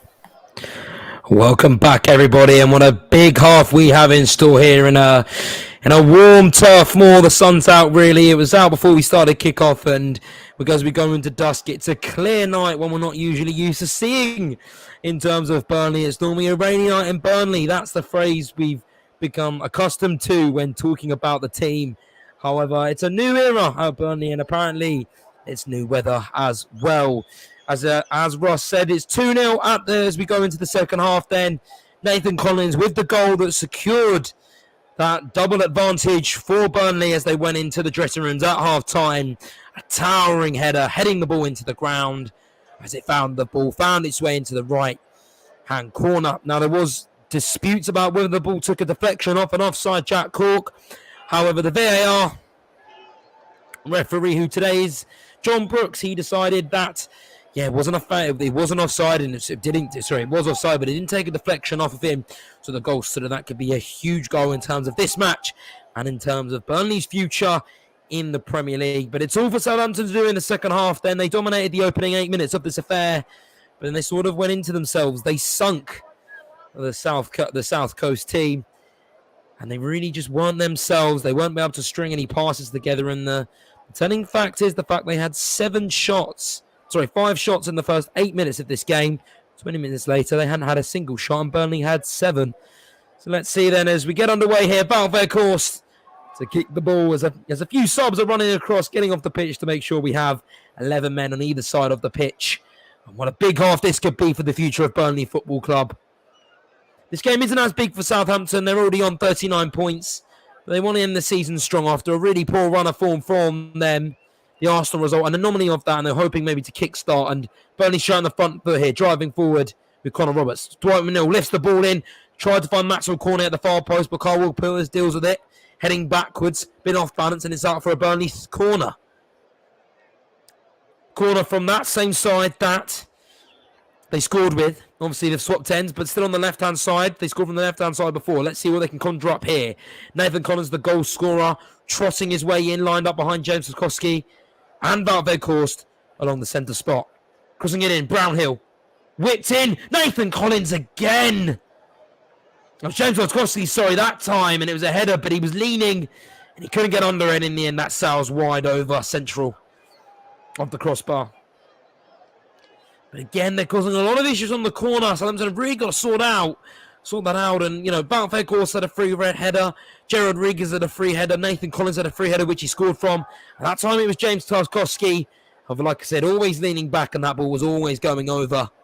James Tarkowski, who is pretty much all but certain to be heading his way out of Turf Moor and maybe onto a better club. He said he's not made shy of his wants to play in European football. And Burnley, when leading by 2 goals ahead at half-time, they've won every single game apart from one, and that was a draw. So they're undefeated. And contrastingly, Southampton, they haven't won a game when being behind by 2 goals or more at half-time. They've been behind 26 occasions, and they haven't gone on to win it. And Jason Brownhill tried to play a quick free kick. And in the end, I think he thought it was his free kick, but it wasn't. I think he went in the opposite direction, maybe. Yeah, I think the foul was on Jan Valery. What happened there? Valery, and then he was feeling like he was on his way over, but ended up falling on top of the ball. And then Fat Vickles tried to get the ball under. And then Brownhill tried to be clever, tried to play. Oh, what am I doing? But in the end, he played it. It's now Romao. He's been heckled and heckled by Wout Weghorst. He thought he got away, but referee Stuart Atwell has pulled it back, and it will be a foul. And a free kick to Southampton. And they've gone short, they've gone back. Playing it into Laiota. And then we've gone all the way back to Jan Bednarak. Just inside their own half here, Southampton. Going to try and pursue. They've got a lot of work to do. That result of not winning a single game when they've been leading by 2 goals or more at half-time is extremely concerning. Now, I've tried to play over the top here to Elianusi. And it's dealt with well by Roberts. Played really well game. The goal and dealt with really well so far. It's Perraud. Armstrong trying to break forward, but that's well tackled by Dwight McNeil. He's going to try and send Burnley on their way here. Jack Cork gets out really well, stays on his feet. He did get brought down. Wout Weghorst tried to play it off. And the shot was brought it back to the original foul on Jack Cork. Foul by Jan Bednarak, who's now limping. I think he might have picked up a little bit of a clash, getting really physical. Got to be physical with Wout Weghorst. You can't give him an inch of room, or otherwise he'll turn. And this is a really interesting stat then. Premier League this season average possession so far, it's 39% on a season average, but in the first half it was 49%. They seem to be dominating a lot more of the ball. Burnley passing accuracy as well, up to 73%. Their season average has been 68. Burnley, it just shows the different, Michael Jackson said there wasn't going to be a change in style, but there really seems to have been. More confident on the ball, Burnley. Southampton now have it in their own half, deep inside their own half out with Jan Bednarak. He's going to look for the pass, plays it inside to Lyanko. Plays it back out to Bednarak, who might try and play it over the top here to an overlapping Perraud. Picks the ball up, and Burnley have dealt with it well. And Nathan Collins doesn't try to clear it. Comes out confidently and then receives the ball back after a 1-2 with Dwight McNeil. And he comes all the way back up to Roberts and then plays a lofted ball trying to find Wout Weghorst. But Lyanko headers away and then drops deeper. And it's out back into Forster. Oh, bit of a close one there. Touch was a little bit heavy and Wout Weghorst was playing behind, but he's found Elianusi. Now Elianusi trying to break forward. He's got a couple of options. Baraka is one, but he's going to try and drive forward. He's going to get that cross in. There's no one in there. And in the end, it was a lofty cross, but there wasn't real any accuracy from Elianusi, the old Celtic player. And now Pope has sent Taylor on his way. A bit of space. Maxwell Cornet in front of him, driving on the left-hand side. Found Cornet. He's going to cut in. Shot blocks. Romero then tried to clear it. Didn't get enough contact on it, but he still picked the ball up and driving forward. Now plays it centre to Broha, and Broha good attack here. Cork trying to get there. And he plays it back out to Armstrong. And now it's Romeo who's gone forward. Plays it a bit forward to James Ward-Prowse. James Ward-Prowse out to the right to Kyle Walker-Peters, who's just inside his own box. Going to get the cross in.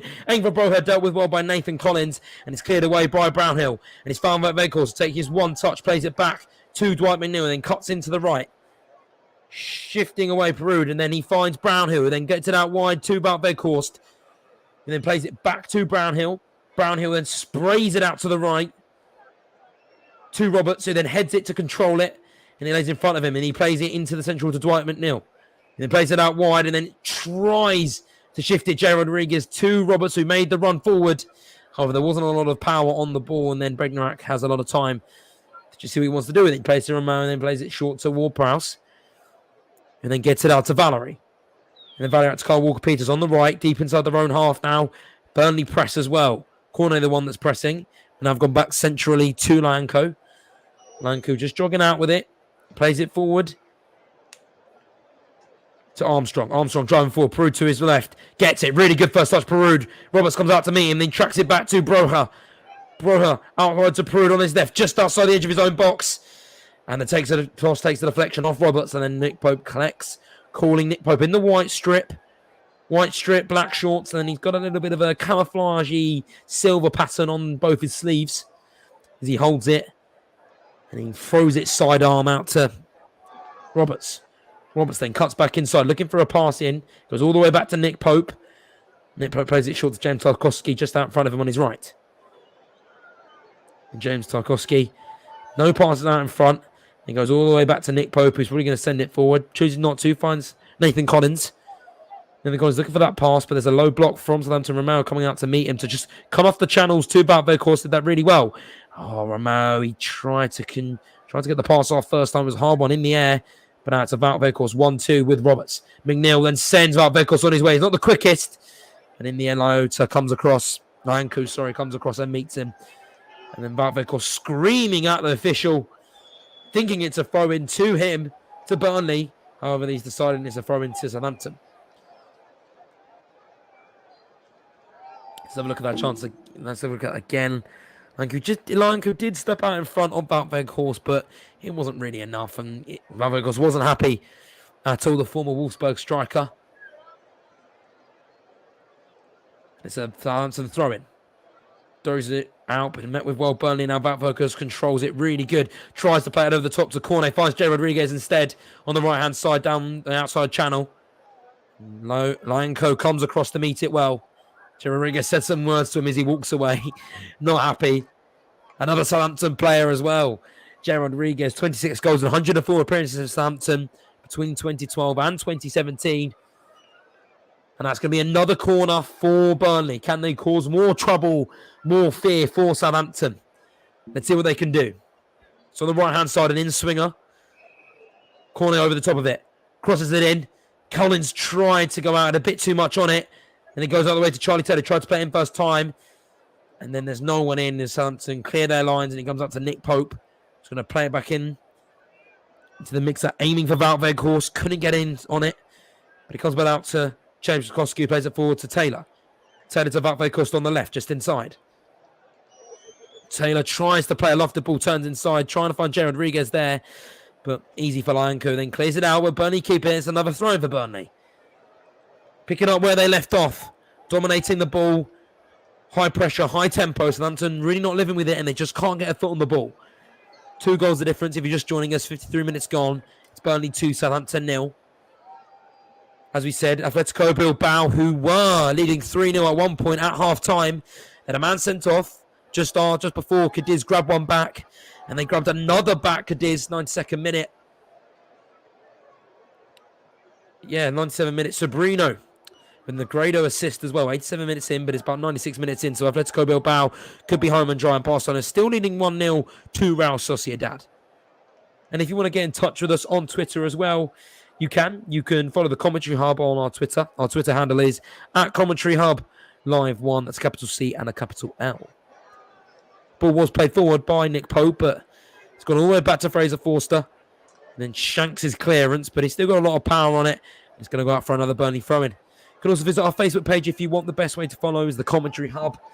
So go to facebook.com/the Commentary Hub. It's a /, not a / as well. So it's going to Burnley in their own half. Then Charlie Taylor all the way out to James Tarkowski, just inside his own half. Then sprays it out wide to Connor Roberts, the fullback. Plays Nathan Collins, who sends it forward, aiming for Wout Weghorst to raise highest. Wout Weghorst didn't get a touch to it. Valerie shanks his clearance. Only goes as fast as Roberts, whose header's loose. And that's going to be a Southampton ball. Southampton finally get a hold on that ball. Ralph Hasenhüttl still doesn't seem a happy man. He wouldn't have been at all. He decided to go for no changes in that second half. Keeping the same formation, keeping the same players on the field. Same with Burnley, no changes. It'd be interesting. On the bench, you've got some changes they could make. Che Adams could come on. Adam Armstrong and Shane Long, who have all got in them. Nathan Redmond, but they've got a bit of break of play here. Romeo driving forward centrally. Got Kyle Walker-Peters to his right. Does play to Kyle Walker-Peters. Passes a bit heavy though. Kyle Walker-Peters had to speed up. But he has his cross blocked by Brownhill. And that's Southampton corner. They've caused a few issues as well, Southampton. They've had 2 corners of note. Romero with 2 free headers on both of them. And he should have scored on both of them as well. And they'll be looking out for him to see if he can make 3 the lucky number. What they say, 3 times the charm, isn't it? Ward-Prowse, outswinger from the right-hand side, crosses it in, dealt with well. And it could have been, it was Lanku who got the header on. There was someone at the back post, one of the Southampton players, but Nick Pope's played it into Cornet really quickly. A lofted ball, Cornet only had Perudu for company on the left-hand side, but his touch was perfect. Tried to come back inside, Perudu did really well, and now the ball's been passed forward as well. But Collins was wise to it, tracked all the way back and cleared over his head. Burnley win the header, Jack Cork. Who won it? And it's now James Ward-Prowse, though, as the loose header came to him. And that's Armstrong. Not really many options, not much moving in front of him as he just goes forward a bit casually, a bit hesitantly, plays Perudu on his left. Perraud playing it back. And it's James Ward-Prowse then. He's going to go out to Perraud on the left as well. Plays it forward. Broher dropping deep. Perraud to Elianusi. Back to James Ward-Prowse. All the way out to Jan Valery, who's got forward the centre-back. Kyle Walker-Peters tries to cut back inside, looks at the cross, finds James Ward-Prowse instead, short. And then we're going all the way back to Lanku. And the Lanku all the way out to Bednarak. And James Ward-Prowse, then they're just playing around in their own half here, Southampton.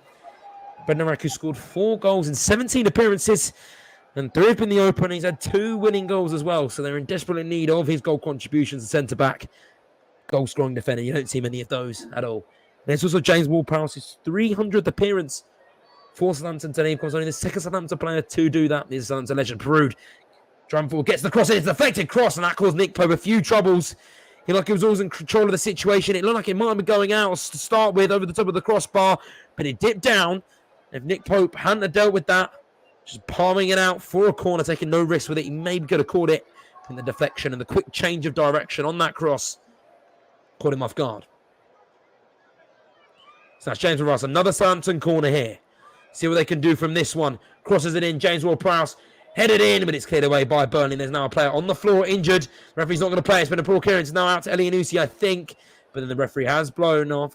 blown off the run. Has blown up. And it's going to be, I think, on Nathan, not on Nathan Collins, on Roberts, I think that is, holding his windpipe. Roberts thinking he might have got winded. It looks like it was a head injury. But Romero again aiming for him. I think it might be Romero again then. It was there, yeah, just ran into Roberts then as he was tracking back for that header. And he just put an arm into the windpipe of the fullback. I think that was the one that then what caused him to get winded. He should be all right. They're just checking her out here. Roberts, the goal scorer again on that first goal in the first half. Bending effort from just outside his area. But I think he's getting back onto his feet and he should be okay to carry on. And yeah, Lanku, Valerie, Bednarek and Kyle Walker-Peters on your fullback, your defence. A reminder of the lineups. Romero is the midfield player. Kyle Walker-Peters and Peruud out wide as the overlapping fullbacks, the wing backs. James Ward-Prowse and Stuart Armstrong as the 2 midfielders. It seems like it's Burkha and Elianusi up front. And that's for Burnley, the home team then, when it's a 4-4-2. Nick Pope in goal. Connor Roberts, Charlie Taylor, your fullbacks. Nathan Collins, James Tarkowski as a centre-back pairing. To the midfield forward, Dwight McNeil, Josh Brownhill, Jack Cork, who is on a yellow card, and then Max O'Corney on the left. Then a front 2 of Bout Veghorst, Jared Rodriguez. Both Bout Veghorst and Jared Rodriguez have missed a couple of chances in that first half, but they were met brilliantly by Fraser Forster, who's continuing his form at Arsenal, where he was brilliant. Some exceptional saves in that game, and he's matched that performance yet again with some world-defying saves again in this game as well. It's played forward by Nick Pope and meets Solanku and heads it back. Bit of a pin ball. James Ward-Prowse then gets it after James Clark headed it to him. It's now Kyle Walker-Peters on the right. He's going to look to play an Armstrong here down the channel on the right-hand side. Armstrong going to try and take Collins on here. Uses speed, But Collins defended brilliantly there, using his strength, not overcommitting. And then goes up to Maxwell Cornet, tries to pick it on, loses it though. It's now Kyle Walker-Peters cutting inside. Jared Rodriguez gets a foot in, gets the ball brilliantly now, plays a lifted ball to Maxwell Cornet. He's got a lot of space in front of him. Kyle Walker-Peters and Jan Valery out of position. What can he do there? Cornet tried to play a ball into Wout Weghorst, curling it around curling it around Lanku. But he dealt with brilliantly there. The defender who has been injury prone, coming back from injury. Surprised he did start today. Thought Livermantano might start. But he got the nod. And he's had an okay game today. But, that's not what matters. Burnley are 2-0 down. Southampton are 2-0 down. And that's now the 7th corner of the game for Burnley. Brownhill. Let's see what issues they can cause here. Whips it in. To the back post. Wout Weghorst was there. But then Valery got across. And it's out for another Burnley corner. It's going to be Maxwell Cornet's chance to deliver a ball in. Brownhill's corners have definitely been better than Maxwell Cornet's. And it looks like they probably had a word there. 2 clearances from Jan Valery in a corner in the second half. So they can do here. Plays it short to Dwight McNeil. Dwight McNeil looked for the cross, then passes it to Maxwell Cornet. Got in front of him. It's back to Brownhill on the edge of the box. Plays it to Dwight McNeil on the right. Dwight McNeil looking for a pass. Gets the cross in. It's James Tarkowski at the back. Plays it across goal. It's brought and it's bundled in. But was it with the hand of Korg? He looks to the official. It's a goal, and Burnley have got 3 goals here. But however, no. Is it a goal? I'm not sure. No, Forster's down on the ground here with the head in. He's holding his head. It was in James Tarkowski. Played it across the face of goal. Forster then got his hand to it, but then Jack Cork and Wout Weghorst were both behind him, and it was bundled in. I don't think Cork knew much about it from about 3 yards out. Ball in from Dwight McNeil. James Tarkowski on the back post. Headers it across. Jack Cork is onside. Forster comes for it. Palms it away. And then it looks like it comes off the body of Jack Cork. But he is onside. So is James Tarkowski, the guy that put the ball across the face of goal. Don't think Jack Cork knew much about it. But did it come off the hand of Jay Rodriguez there before going to Jack Cork? I don't think it did. And that is Burnley 3. Southampton 0. And it looks like it did come off the hand of Jay Rodriguez there, who then, he was the player in front of Jack Cork. Arthur Forster palmed it away. And it looks like the hand then played it onto the chest of Jack Cork, who, as I said, I don't think knew much about it. It looks like it hit the right-hand side. Are they checking for a possible offside? The VAR says they are checking for a possible offside. But it also looks like it hit the hand of Jay Rodriguez as well. I don't know if that's just me that's seeing that. But I think if the offside and they deem the player to be onside, then it could be a Jay Rodriguez handball, because I'm pretty sure that hit the hand of Jay Rodriguez. But Jay Rodriguez and Jack Cork teaming up and striking against their former club. But I think Jack Cork is offside. There it is. Right boot. There's in front, just in front of Forster, who come out to collect it. And obviously it's where the first body of, behind the goalkeeper, and the first body part of that goalkeeper is, and Jack Cork was behind it when it was deflected off of Jay Rodriguez, and that was key. It took the deflection off Jay Rodriguez first, before it got to him from James Tarkowski. And that means he is offside, Jack Cork, and I don't think there's going to be many arguments against that, as Southampton now look to make a change. It's Nathan Redmond who's going to come on and look to be the spark to resurrect Southampton from the dead here on Easter weekend. And it's going to be Che Adams as well that comes on. And it's also going to be a substitution for Burnley as well. Maxwell Cornet is going to be the first player to be substituted then. He's been okay today. His end products have been a bit rusty. And he is limping as well. So that could be an injury-related sub. And it's going to be Aaron Lennon who comes on here, the Premier League veteran. The man who was often so reliable for Burnley. His speed has never wavered. He's still a speedster, and it's also Nathan Redmond that's come on. I'm trying to look who for as well. Not too sure at this point. Nathan Redmond, and then also, as I said, Che Adams. It was Nathan Redmond for Elianusi, and I'm assuming it will be Che Adams for Brozier as well. And for a little bit of pace then, Southampton, probably what they need just to get in behind those Burnley lines, because you're not going to beat Burnley in the air. It's not. I don't know who Che Adams come on for them. Was it? Oh, it was Armstrong. Che Adams has come on for Armstrong Brozier, who is still on the pitch. It's Wout Weghorst, controlled it well, tried to play it in behind for Lennon. And then Southampton have dealt with it well. Lanku did it with the one, goes all the way back to Forster. Played it forward. The other one, James Kartowski, but he takes it really well first time. They remain to the feet of Che Adams. And James Ward-Prowse driving forward, just gone past the semicircle to the left-hand side. Plays it a little bit behind Perud, but his first touch is good. Now scissors it into the feet of Redmond, who dropped deep. Now it's a lofted ball to Che Adams. Control's got to be really good. Tries to control it with his chest. Gets out his feet well, and finds Valerie. Valerie's going to try and get out to Kyle Walker-Peters and does on the right-hand side. Kyle Walker-Peters cutting inside. Nathan Redmond runs across the face of goal. Couldn't find him. Romero then trying to shift off Jared Rodriguez. Plays the easy option to Valerie, who's going to go all the way back to Lanko. And then gets it out to Bednarek, and then gets it all the way out. Transitioned it really well there to Peru. And then plays it back to Bednarek, and then gets it back to Peru. A little bit of 1-2 here. Peru, the cross isn't really on, and you can't really cross Burnley due to their superiority in the air. Now Nathan Redmond's got the ball. Doesn't know what to do with it. Does cross it. It's a really good ball. Che Adams on the volley, and that's really well met by Nick Pope. He didn't get the cleanest of strikes, Che Adams. I don't think he was expecting it. From about 12 yards out, James Tarkowski missed the header from the cross in from the left-hand side from Nathan Redmond. Just as I was saying, you don't cross in. Yeah, Tarkowski misses it completely. It's a different one to control for Che Adams, hitting it first time on the volley. Doesn't get the greatest of connections with it, but it's still a great save. Just a little bit above Nick Pope, and he palms it up over the crossbar. Again, I don't think Che Adams was expecting it. Quick free kick from James Ward-Prowse, and it goes out. Met well by Wout Weghorst on the near post, and it's going to be another Southampton corner. 20 minutes to go here in the second half. Followed by James Ward-Prowse whips it in from the left-hand side. Nick Pope comes collected. Doesn't get a clean punch away, though. Comes up to Romeo, just inside his own area. There's a bit of pinball, then Cork plays it over his head, and now it's going to send McNeil on his way. Keeps him, plays it over the top, aiming for Wout Weghorst. Kyle Walker-Peters does really well in the air, but he's only headed as far to Jack Cork, the goal scorer, whose chance was ruled offside. How key could that be in this game?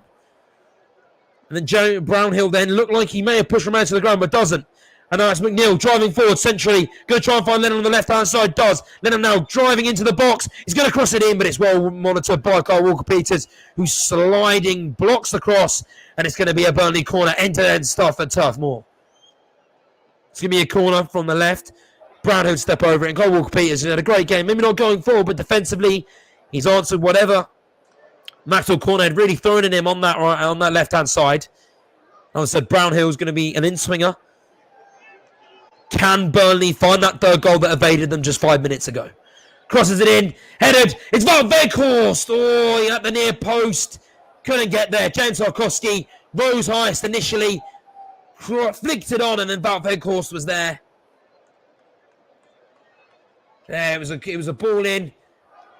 Jay Rodriguez actually crossed it in, and then it was James Tarkowski at the near post, but he was just not close enough to just bundling it in. Southampton, they've had many of opportunities. They've had a lot of things just not fall their way. Burnley. Jack Cork with that offside. Luckily, they've got that 2-goal cushion. Jack Cork now plays it first time out to Jay Rodriguez on the right. Jay Rodriguez turns around, gives it to Roberts. And it's McNeil now. McNeil surrounded by 3 Southampton players. Does really well to get out of it, though. Now he's going to try and get a 1-2 with Roberts. Been well monitored by Bednarek. Got a foot in there, got the ball. Done really well there, Southampton, and now they can try and go again here. Try and find one goal that would maybe catapult them back into this game. But so far, they haven't created many opportunities in this second half. Che Adams was the person just a minute ago, had a chance. It was a volley with about 12 yards out. James Tarkowski missed it first time. It was a difficult one to take, but it's now Kyle Walker-Peters on the right-hand side. Plays it into Romero centrally. Romero's gone back in. Plays a lifted ball to Kyle Walker-Peters. He made the run in behind Taylor, but Taylor heads it away. But it's a loose touch by Jay Rodriguez to Romeo. Bundles him down. And that's going to be a free kick to Southampton. James Ward-Prowse. We know how dangerous he is, and this could be a brilliant position to get Southampton back into this game. It's a silly foul to give away there by Jay Rodriguez. You know how dangerous Ward-Prowse is from free kicks. You know, he's 6 goals directly from set pieces away from home. And he's been involved in 11 goals away from home as well. He's the travel man. 13 free kick goals in the Premier League. It's the second most in Premier League history. He's only 5 away from David Beckham's total. He's one ahead of Thierry Henry's total. And also one ahead of Zola's total. Ward-Prowse here. From about 20 yards out. Crosses hits the ball. Oh, and it's palmed away by Nick Pope. He had it covered, though. The bend wasn't great. He didn't dip quick enough for Nick Pope. He kind of read it really, really well there. Wasn't a lot of speed on it either, really. And Nick Pope, there was no issues. Wasn't just tucked away in the corner enough. It was a good position for Pope. Quite central. And then back on the free on the corner. Grosses it in. Dealt with well by Nathan Collins. Gets the ball away. Only as far as Redmond, though. Heads it back into the box. Redmond again. Heads it back into the box. Now it's going to Che Adams. Controls it. Wants to give the opportunity. Adams, but that's a brilliant block by Nathan Collins. And that could be crucial. So it's Charlie Taylor with the block. Comes back into the ball from Redmond. And then Che Adams, who's just onside, controls it well, but he just can't get it out of his feet. And by the time he does, Taylor gets across, but it's a ball in quickly by James Ward-Prowse. Unsuccessful. Kyle Walker appears on the right-hand side, and then it's going to be a foul against Southampton 2 Burnley. It's going to be Collins who's down. Southampton players up in arms. Very angry about that decision now. A bit of pushing and shoving. Tarkowski and Bednarek holding each other's shirts. Verkasten in the middle. And Ray from Redmond trying to split the two players up. Bednarek's adder, and there should have been a foul. The referee's mind is made up. And there's a bit of a breather from Burnley. But going back to that Che Adams chance then, it was Nathan Redmond who managed to head the ball back in. And then, yeah, he came to Adams, who was onside. He couldn't get the ball out of his feet. And by the time he did, it was blocked brilliant by Taylor, who got across. But if he hadn't, that would have been a goal. And how important could that be in Burnley's season? The block's nearly as good as a goal down the other end. And that's going to be 2 yellow cards for Tarkowski and Bednarek off their little scuffle and argument. They're still at it even now. Bednarek is absolutely livid at that decision by the referee. But either way, it's been made. And what a block that was by Taylor. I can't get over it. It's a magnificent piece of defending. Never giving up. Stronger than Che Adams. Just gets around the side of him. And how important could that be for the left back? It's been around Burnley for a long, long time. And that's James Tarkowski's 9th yellow card of the season. And for Bednarek, that is his 9th yellow card as well, the Polish centre-back. And the ball lifted in by Nick Pope. Bounces to Aaron Lennon. But got met with by Valerie, who gets there first. Valerie in the plays is a lifted ball. Tarkowski heads it away. And it's now a throw for Burnley. Charlie Taylor on top of it. Again, with that block, Charlie Taylor. What a block that was. I can't get over it. Wonderful, wonderful piece of defending. And let's see. As we creep in, 73 minutes to go here. As I said, if you want to follow us on Twitter, you can. You can go to the Commentary Hub on Twitter. The Twitter handle is Commentary Live 1 with a capital C and a capital L. You can also follow us on Facebook as well. So you can go and visit the Facebook page, facebook.com/the Commentary Hub.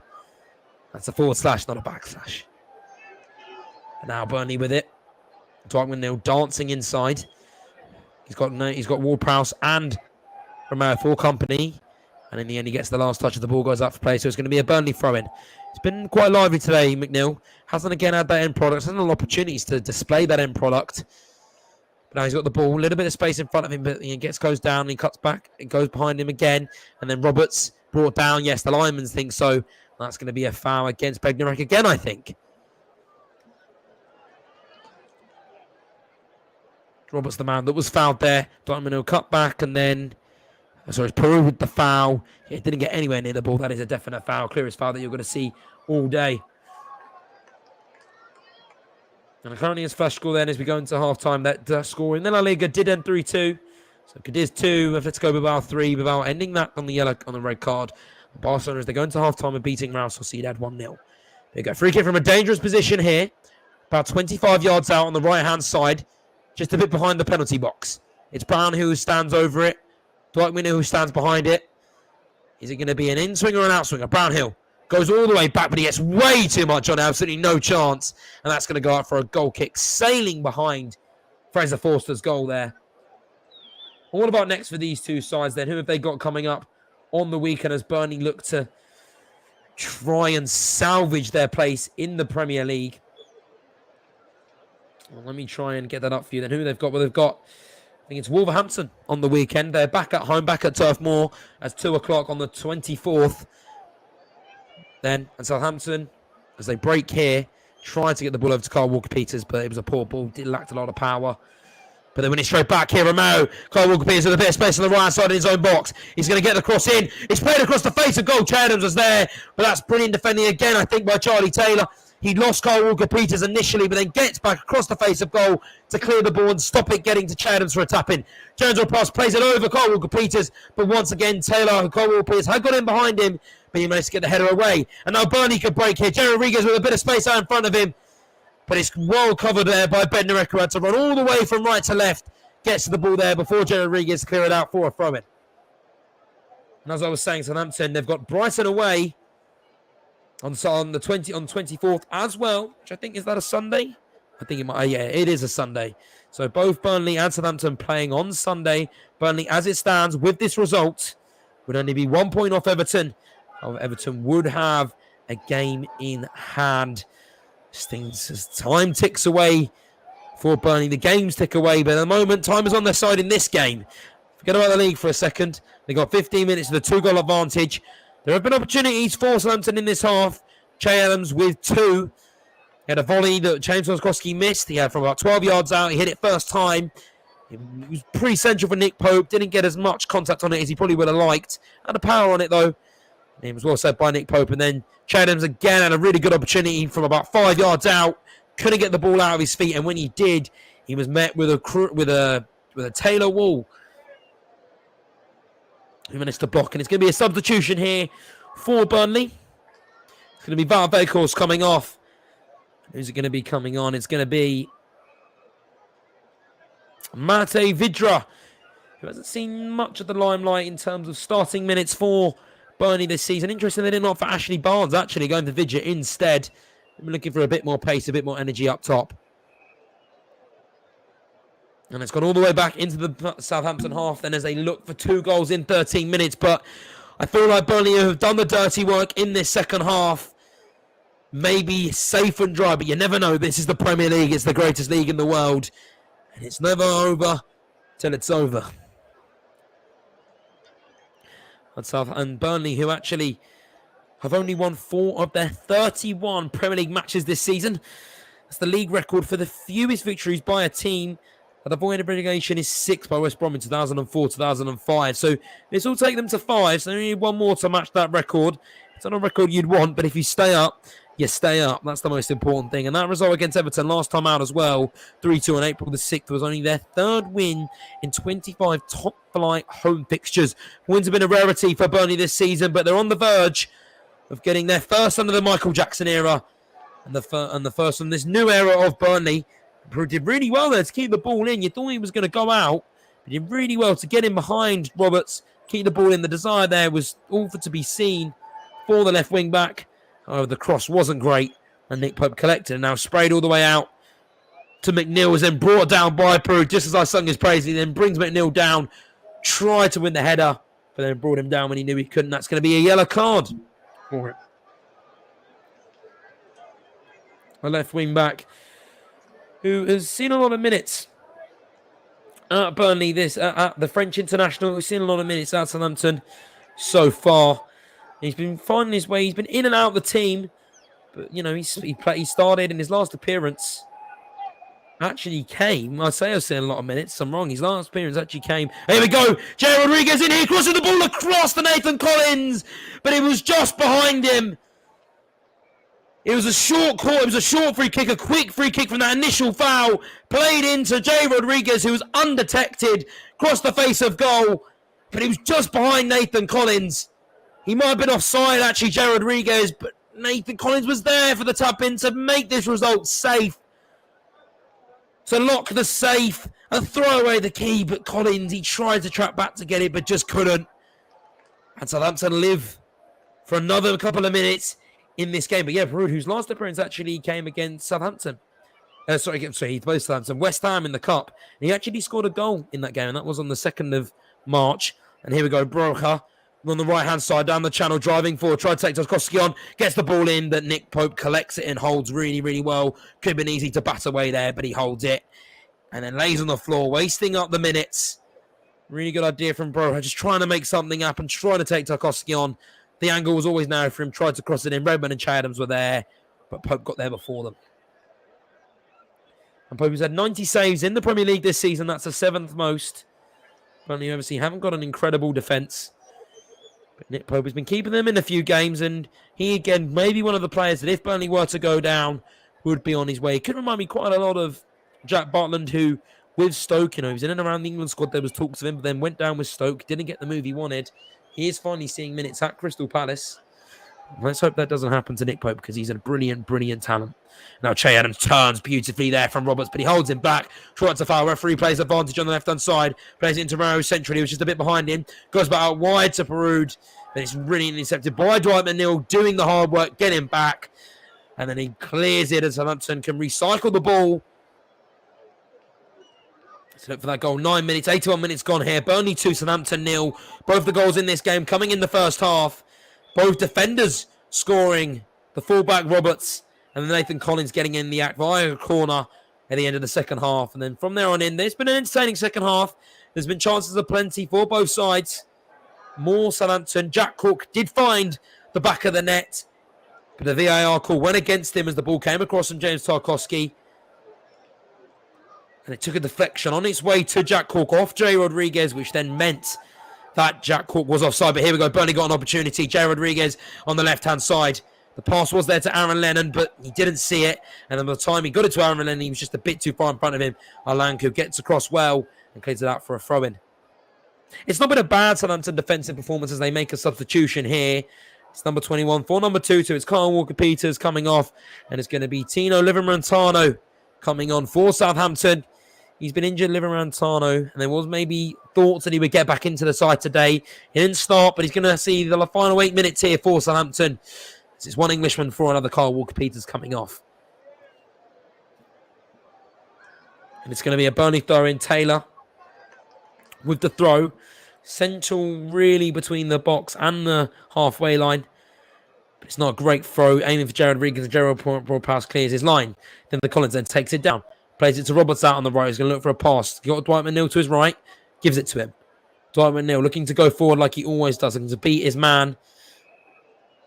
But his fullback doesn't let him. Now they've gone all the way back into the Burnley half. Nick Pope maybe looked like the pass back to Collins, but sends it forward. No vocal point with that Vokos being substituted for Mateus Vidra. So they're lacking that up front wing, especially when you have there's Nick Pope delivering those long balls forward.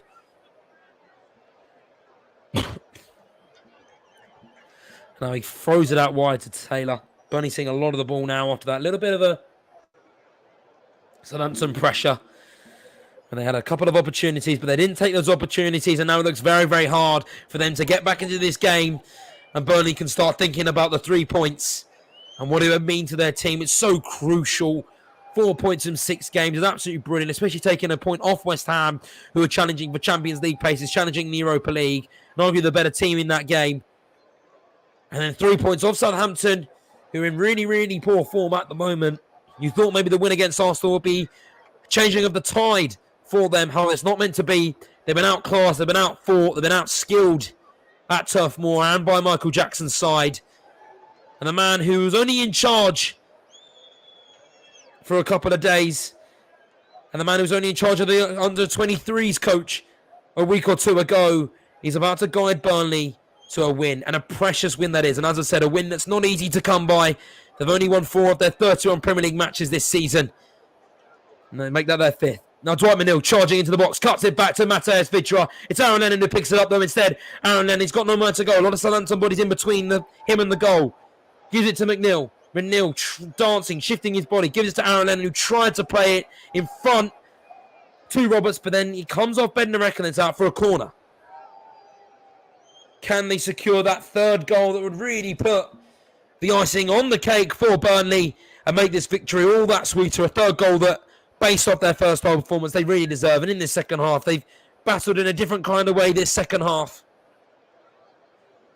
They've had to dig in, defend. They've shown 2 brilliant sides of their game. And this seems like a really different team compared to the one we saw at the end of Sean Dyche's tenure. So Dwight McNeil with the corner, whips it in. There's Joe Rodriguez in the middle. He's punched away. Tarkowski hits it on the volley. There's shots for handball. Referee says no.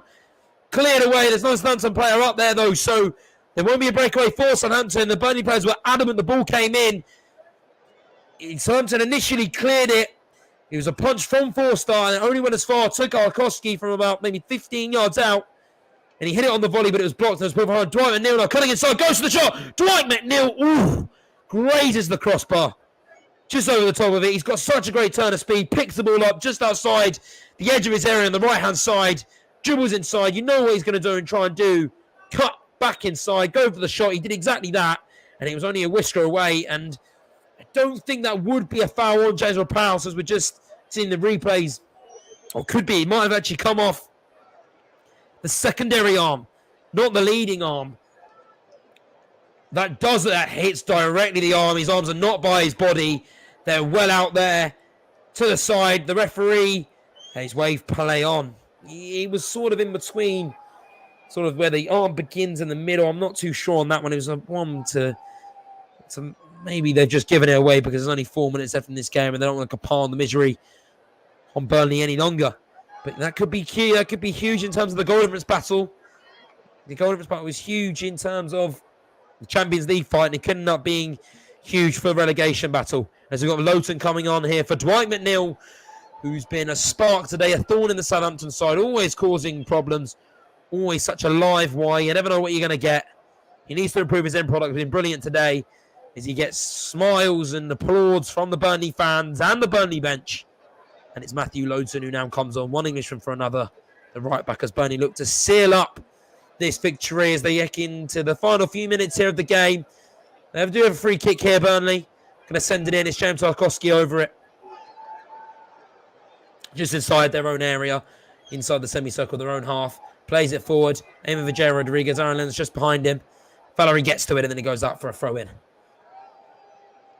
As I said, this will be key really in terms of goal difference. The 2-goal victory. It does mean now, I think they would be level on goal difference with Everton, which is just huge because you never know. We could cast your minds back to the 2011 season where you had Wigan, Birmingham, Blackpool and Blackburn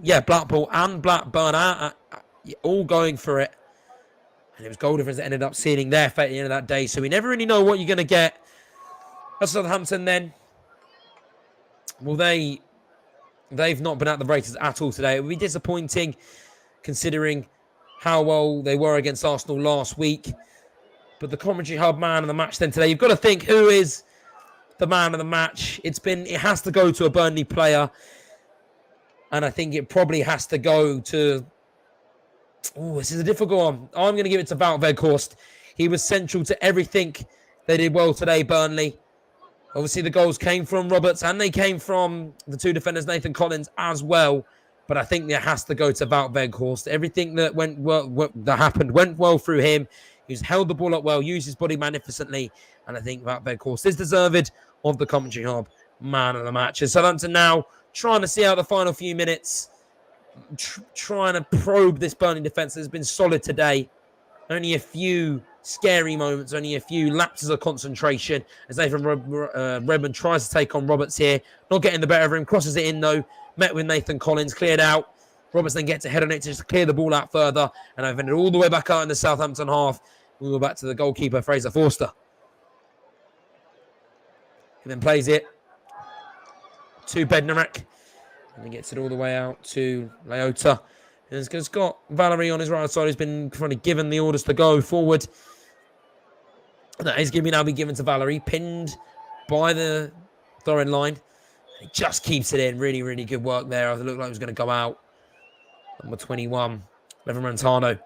What they're going to do. Leota looking for the ball up. He sees the run. Peruda wasn't there. The run wasn't on Valerie. Then a 1-2 with Levan Rantano. Valerie then in untried territory. Tries to get the cross in, but Brownlow following all the way, sliding to block that cross, and it's Southampton corner. 89 minutes gone, 5 seconds of the 90 left. Let's see how many minutes are left. We've had a VAR decision, so that would have had a couple more minutes on as well. It's going to be crossed in by James Ward-Prowse. Nick Pope comes to meet it, collects it well, and that could be Southampton's last chance. So maybe nick a goal and then maybe then go on, give them hope to find another. As we've got 5 minutes left at Turf Moor. Nick Pope going to hold it as long as possible as he gives a long throw to Roberts. Maybe a bit too long. And Roberts plays it over the top to Lowton. But Lowton, there wasn't much there. He was just a bit too heavy. And now it's James Ward-Prowse who's got to collect it deep. Plays it to Nathan Redmond, full in front of him. And now it's going to be a ball over the top aiming for Shea Adams, but it's dealt with well again. Met by Nathan Collins, has been superb today as well. A goal and defensively, he's been incredible. He's just looked so calm, and he could be one for the future. Brendan Money's not normally their starter. It's normally Ben Mee, but the way he just carries himself, an air of arrogance, an air of confidence, you can see why he's going to be a starter for Ireland in the future, and you can see why he could easily now down his place for Burnley. Southampton with the ball then goes out wide to Peruda, trying to make something happen. His touch was heavy though, and it comes off him, and he goes out for a Burnley throw-in. Lowton, the man that met him, Lowton, the man that was physical with him, and ended up he got the break of the ball there. Comes off of him. And claps ring around the ground for Burnley, applauding their players as they go to the corner flag. They'll be proud of their Warriors today. And the Burnley chairman as well, he'll have a smile on his face. Many people questioned his decision of sacking Sean Dyche. However, it seems like he's made the right choice so far, as Michael Jackson is doing an incredible job. He's going to guide Burnley to his first win under his tenure. And what a sweet, sweet win it will be. A fully deserved one as well. They've dominated all areas of the game. They've dominated in all areas of their performance. They've been a completely transformed side to one under that Sean Dyche. And this performance will just give those Burnley fans a glimmer of hope. Hope that was dwindling by the game, by the dates. Their hope, they were just losing that hope. But with this win today, and with the form that they're showing under Michael Jackson, there's just a glimmer in the distance. There's a light at the end of the tunnel, and that light could be Premier League survival. And that comes out to Nathan Redmond, who's dropped really deep centrally. Tries to play a lofted ball to Livan Rantano, but he shanked it. Taylor didn't take no chances though and clears it out for a throw-in. He goes behind, short to Valerie. James Ward-Prowse, he hasn't had much to do today. We had one free kick really, and Burnley have done really well in not giving away stupid free kicks. They know they can't. And once again, they try to feed that ball over to the right wing back, but Charlie Taylor has answered to it every single time. He had a few scary moments in the first 8 minutes where he let Kyle Walker's get in behind him. Didn't know where he was in that position. But since those opening minutes, and now Burnley could be on the break here. Aaron Leonard trying to use his speed, getting away from Jan Valery. But in the end, Valery, who's done really well doing that, nicked the ball off Lennon and denied Burnley from rubbing the salt in the Southampton wounds even further and keeping the score up 2-0. And back to the Spanish La Liga briefly then. Who's just kicked off for 47 minutes in. Barcelona still lead Real Sociedad by 1-0. It was Aubameyang, the goal scorer in that game, 11 minutes in. It was just Fernando Torres, ex-Premier League players linking up to put Barcelona in front in Real Sociedad. Now Southampton playing it out wide to Peruda. And then he plays it all the way out. Burnley just putting their bodies on the line, even with only a minute remaining. Roberts putting his body on the line. Who today, goals, obviously his first touches, first successful passes, 32, and passing the final third, 16, first in every single category. Maybe I shouldn't give my man a match to him, but we're sticking to Wout Weghorst. As they tussle for the ball, Nathan Collins and Che Adams. Broja getting away from Roberts. But he's got Roberts and Collins then. Got trapped back really well. Goes to the legs of Collins on the left-hand side. Not gone anywhere there. Collins and Broja goes down. And that is going to be a foul in the direction of Burnley. We've got about 30 seconds left then. Burnley 2, Southampton 0. A puff of the cheeks from Michael Jackson. He knows how important it is. A word from his assistant manager in his ear. Still instructions come from him. He's managed at Shrewsbury. He's managed at Tranmere. He knows how to keep sides up. He knows what it takes to dig in the final few months of the season. That might be his speciality. As Burnley send the one last ball forward. It's met by Valerie, and then he's got the ball to Lanko. And then there we go. The full-time whistle rings around Turf Moor. It is Burnley 2, Southampton 0. A crucial 3 points that just opens the door just to crack and let some of the survival light in. Burnley, they live to breathe another day in the Premier League. They're now only 1 point behind Everton, who do have a game in hand. But as Michael Jackson walks onto the pitch, he's now picked up 4 points out of a possible 7 in his first 2 games. People laughed at the decision to sack Sean Dyche. But Burnley and Michael Jackson are the owners that are laughing now. It's full time here from Turf Moor. It's it's Burnley 2, Southampton 0. Goals from Roberts and Nathan Collins were enough. It was a Jack Court goal about 55 minutes in. That was ruled out for offside, a deflection from Jay Rodriguez that many was offside, but they won't care. It's a huge 3 points. Rafa Santos walks off disappointed, but it's full time here from Turf Moor.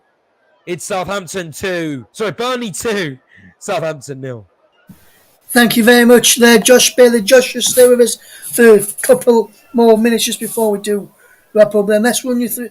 Let's tell you what that means for the table. Then Southampton missed the chance to go into 9th in the Premier League table. They remain in 13th on 39 points. They remain 6 points above Leeds United, 3 points above Southampton, level on points with Brentford. As for Burnley, they close the gap on Everton and now just 1 point from survival and 1 point from safety. By the time Everton play on Sunday, 4:30 p.m. UK time, Burnley could be out of the bottom 3. They take on Wolverhampton Wanderers on Sunday at 2 o'clock, and Burnley could move out of the bottom 3 with a victory over their nearest rivals ever, over one of their biggest Premier League rivals in Wolves, who have been battling with them for mid-table the past couple of seasons. Who's in the top half now? Everton just above the drop zone by a point now, and Burnley could drag them into the bottom 3 before they play again in the Premier League.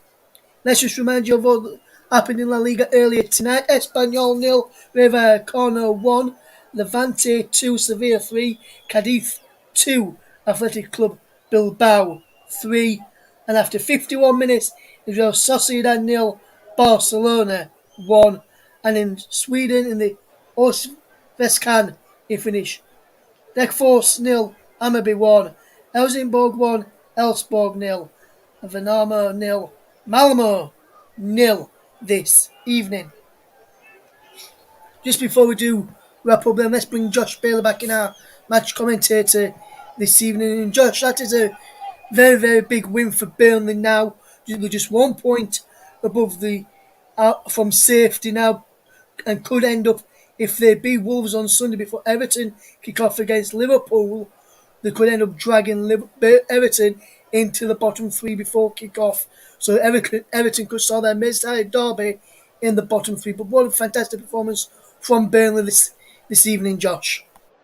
Yeah, it was one completely different to that we've been used to of them under Sean Dyche. And as I said in the commentary, Michael Jackson, in one of his first press conferences last week, he said the style wasn't going to change, but it felt like the style did change. They wanted to dominate a lot more of the ball.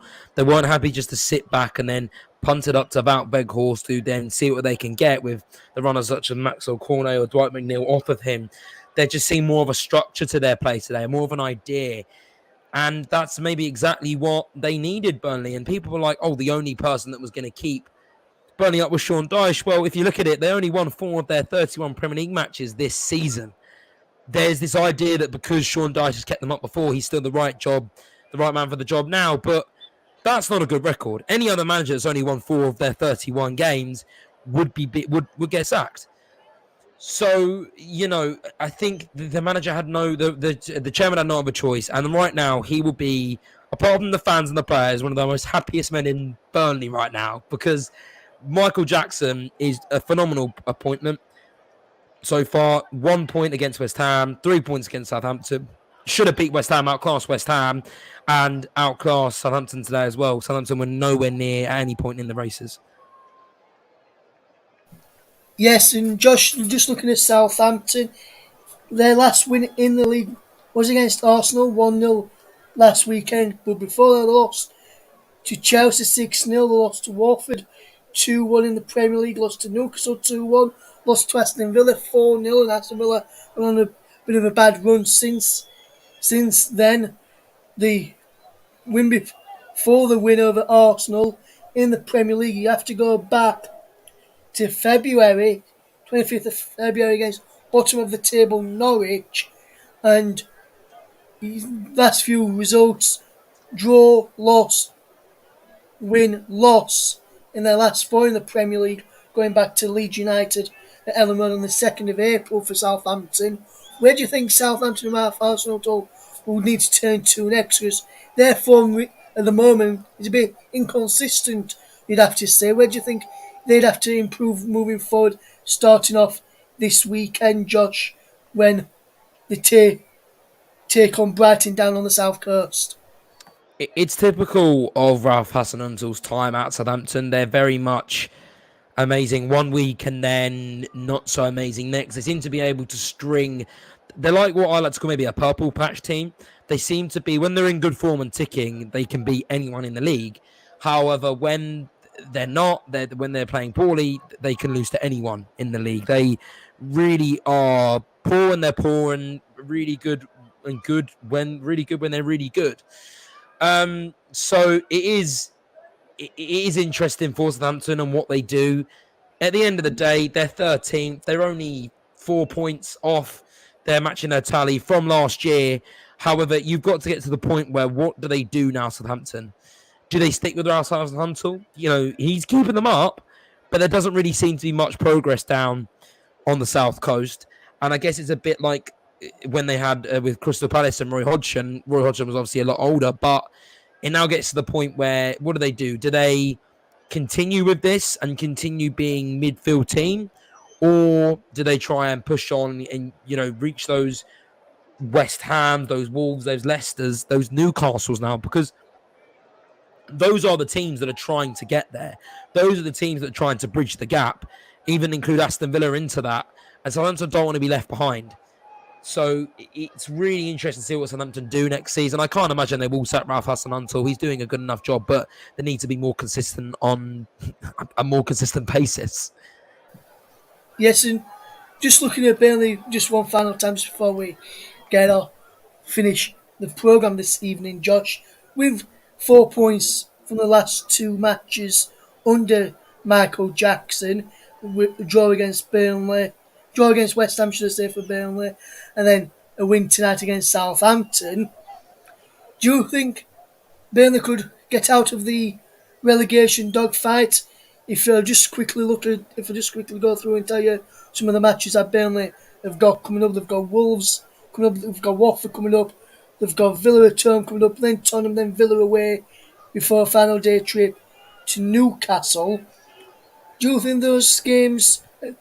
Do you think with what they've got left in there, playing Villa twice, do you think Burnley have got enough to stay up from what you've seen tonight, Josh, and from what you may have seen with their performance against West Ham as well? I think definitely. I think if this isn't just a manager bounce, and even if it is, if he can just prolong that manager bounce enough until the end of the season, then there's no reason why they can't. They're playing better than Everton right now. Now, Burnley people won't watch Burnley, and many people will look at Burnley and think, oh, they're down, because they think, oh, they're just playing poor football like they were under Sean Dyche. However, they're not now. Today was a statement from them, and Everton will be looking at that and kind of worrying a bit because they only just salvaged a draw against Leicester yesterday.